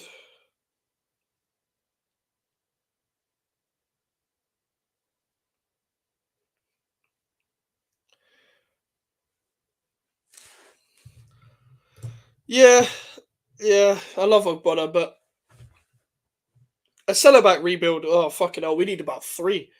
The thing is, I imagine what's going to happen is that we'll get one, and the manager will maintain, whoever comes in will maintain with Aged and Mavropanos.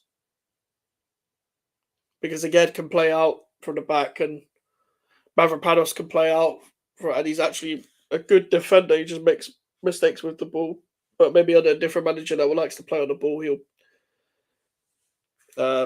keep him. The thing is, I don't imagine Kurt Zuma leaving. Because I don't know who's going to buy him, but he won't fit the next manager, because I'm assuming it's going to be a manager that wants to play on the front foot. And then we'll see from there. Great backup. That's the thing. Like, for example, if we get back into Europe, I wouldn't put him in European games. I'd play him for like FA Cup, Carabao Cup, if we was to keep him. Yeah, Zuma's done. Zuma's finished. Runs in quicksand. Too many knee injuries, too many injuries to the same place is never going to make you any faster, is it? I appreciate Zuma for what he's done, but I can't imagine him leaving, but he'll pretty much have to go. He'll have to go.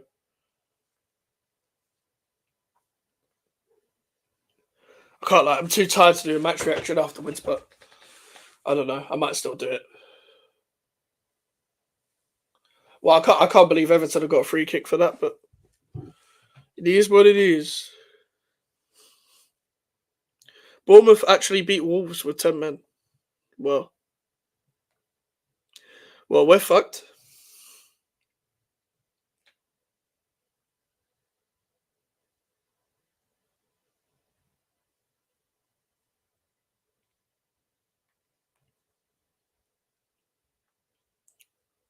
Everton fans are pretty much celebrating the crowd. I love, bro. Love for joining. Yeah, I did call it. I literally said Everton got a sneaky feeling Everton will win, you know. Liverpool's off form, they struggle like Goodison. Like, come on, man. Like, it was just one of them ones where even though they had a bad record, fuck it, man. Sometimes you gotta predict these things. 1 in a million do I get predictions right. I will never win anything on a Super Six, but I got today right, so I'll take it. That's Liverpool done at the title race.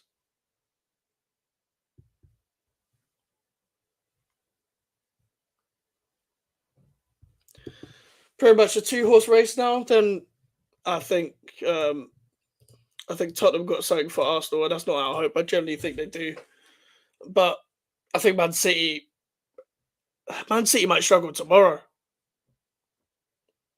It's just one of them games. Brighton away. I know Arsenal won there, but just with the clashing of styles, I don't know. I don't know. Maybe Man City might not win there.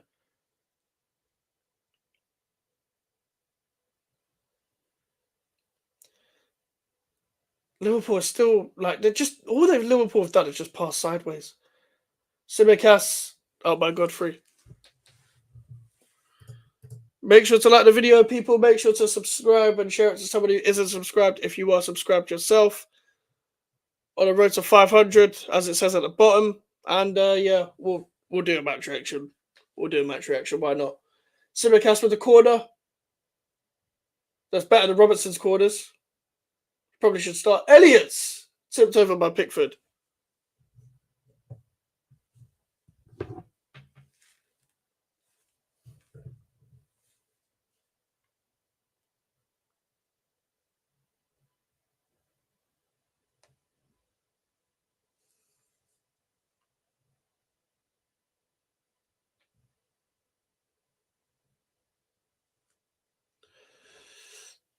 Here's Simicast.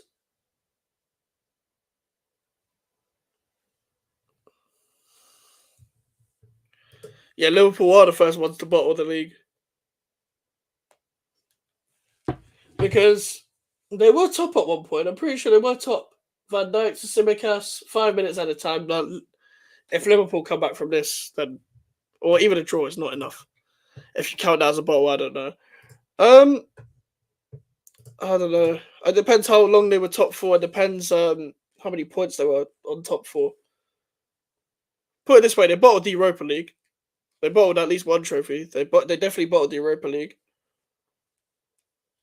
They just about they had kids beating Chelsea in the Carabao Cup. In the FA Cup, who did they lose to? Oh, Man United. Yeah, they bottled that. It hasn't been great for Liverpool. Ever since that, Man United did break him, and Man United also shit.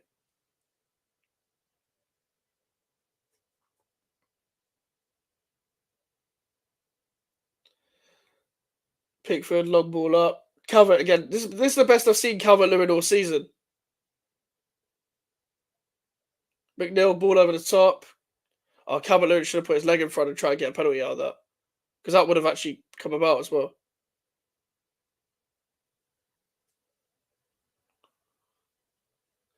All right. The game's pretty much done at this point.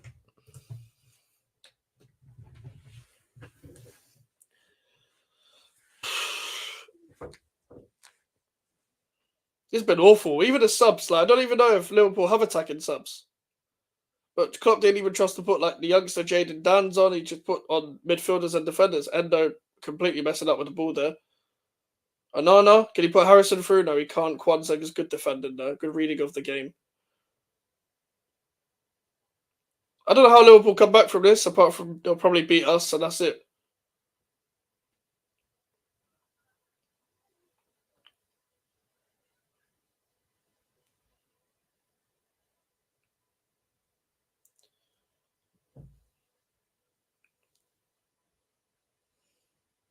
Luis Diaz is Kwanzaa.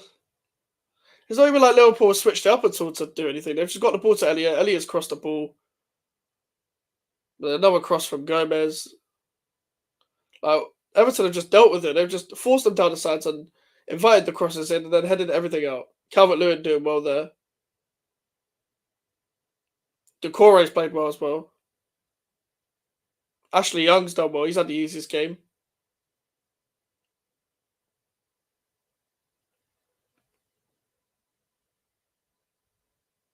Luis Diaz gets a yellow card. Don't know why. Just going like this to the ref is apparently a yellow card. Huh?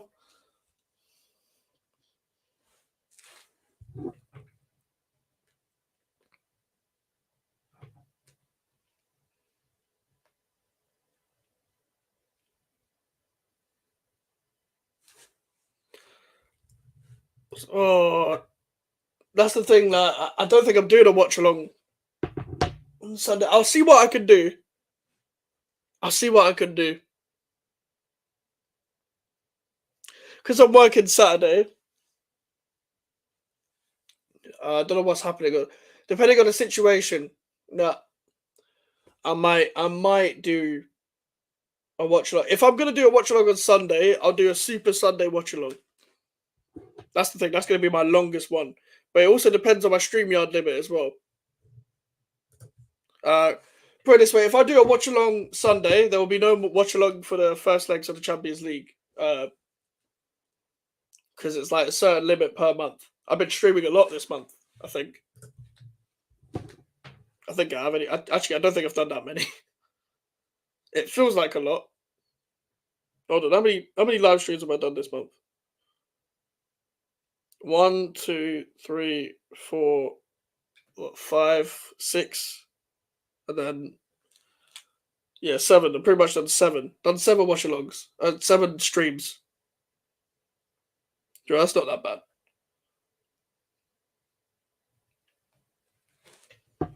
But I'll probably I'll have a look. I'll have a look if I can.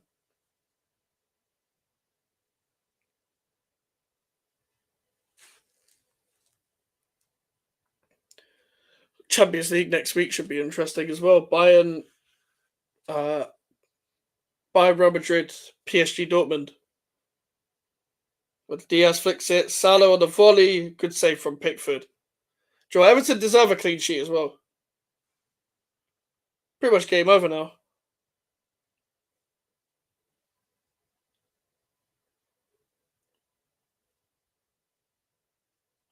Dash is still moaning. Yeah, no problem if you can't. Yeah, listen, I'll have a look. I'll have a look.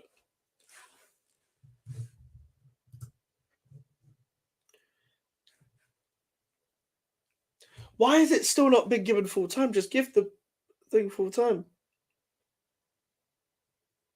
Why is it still going on?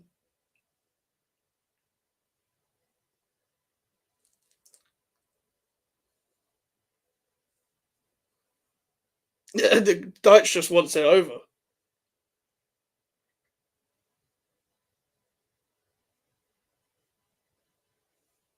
Come on, just end the game. Drag it out now. You too, bro. You too. I'm gonna do the match reaction pretty much now. All right. Everton knew. Fuck's sake. Luckily, I can cut that bit. Everton knew. Everton 2, Liverpool 0. The game has just ended. And Liverpool are pretty much out of the title race if people still thought they was in it.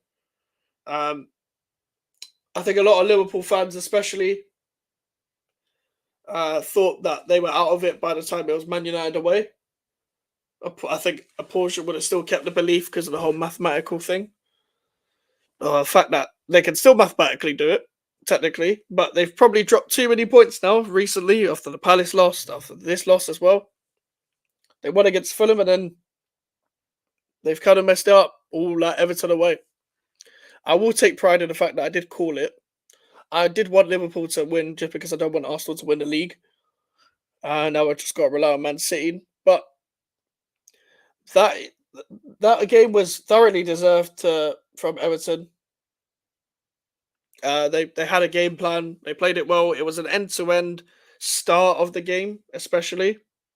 Even in the first 3 minutes, pretty much both teams had chances to win the game. A chance to win the game, chances to take the lead in the game, sorry. And yeah, very end-to-end stuff. And then Liverpool only really had 2 shots for like the first 20 minutes from what I can recall. But they were having chances, they were getting in behind, and Everton needed to stop that. They need to stop those passes. They needed to press a little bit higher. And once Everton just found the mistakes in that Liverpool were doing on the ball, like no one really had a good game for Liverpool, in my opinion. Luis Diaz had a little patch in the second half. And then other than that, it was thoroughly deserved. Ben Godfrey had a clearance off the line. He cleared it away and stuff like that. And he did well to clear it away. Calvert-Lewin, probably the best game I've seen him have this season from what I've watched of Everton. Just his general play, given all the centre-backs at Liverpool had problems. That set piece was awful in terms of conceding that set piece. That was awfully defended. Awful defending. It was zonal working on where Calvert-Lewin was. And you can't be zonal to where Dominic Calvert-Lewin is in the air, really. I'm pretty sure that's his first outfield goal since West Ham away. Jordan Pickford saying something to the camera that I don't know what the hell he's saying. But Everton had a game plan, and they used their game plan really well. They were tight, hard to break down, forced Liverpool to cross the ball a lot, and that was very easy. That was bread and butter for them. They took their chances as well. The first goal that was done by Branthwaite as well was very, very it was a mess because McAllister was about to clear it. Konate gets a touch. He had a howler of a game. So did Van Dijk. So did Robertson. Like a lot of people played badly for Liverpool. It just falls to Branthwaite and it goes under Alisson because Alisson's already diving, but the ball's kind of already on the ground, so it kind of just goes under him. So as much as it kind of looks like more of a howler than it actually is for Alisson, it's just a bit of a mess defensively, more than it is, just a genuine error. It was just an overall mess. All right, but that's the end of that, everyone. Make sure to like the stream, share the stream everywhere. Thank you for watching, everyone, and I'll see you guys.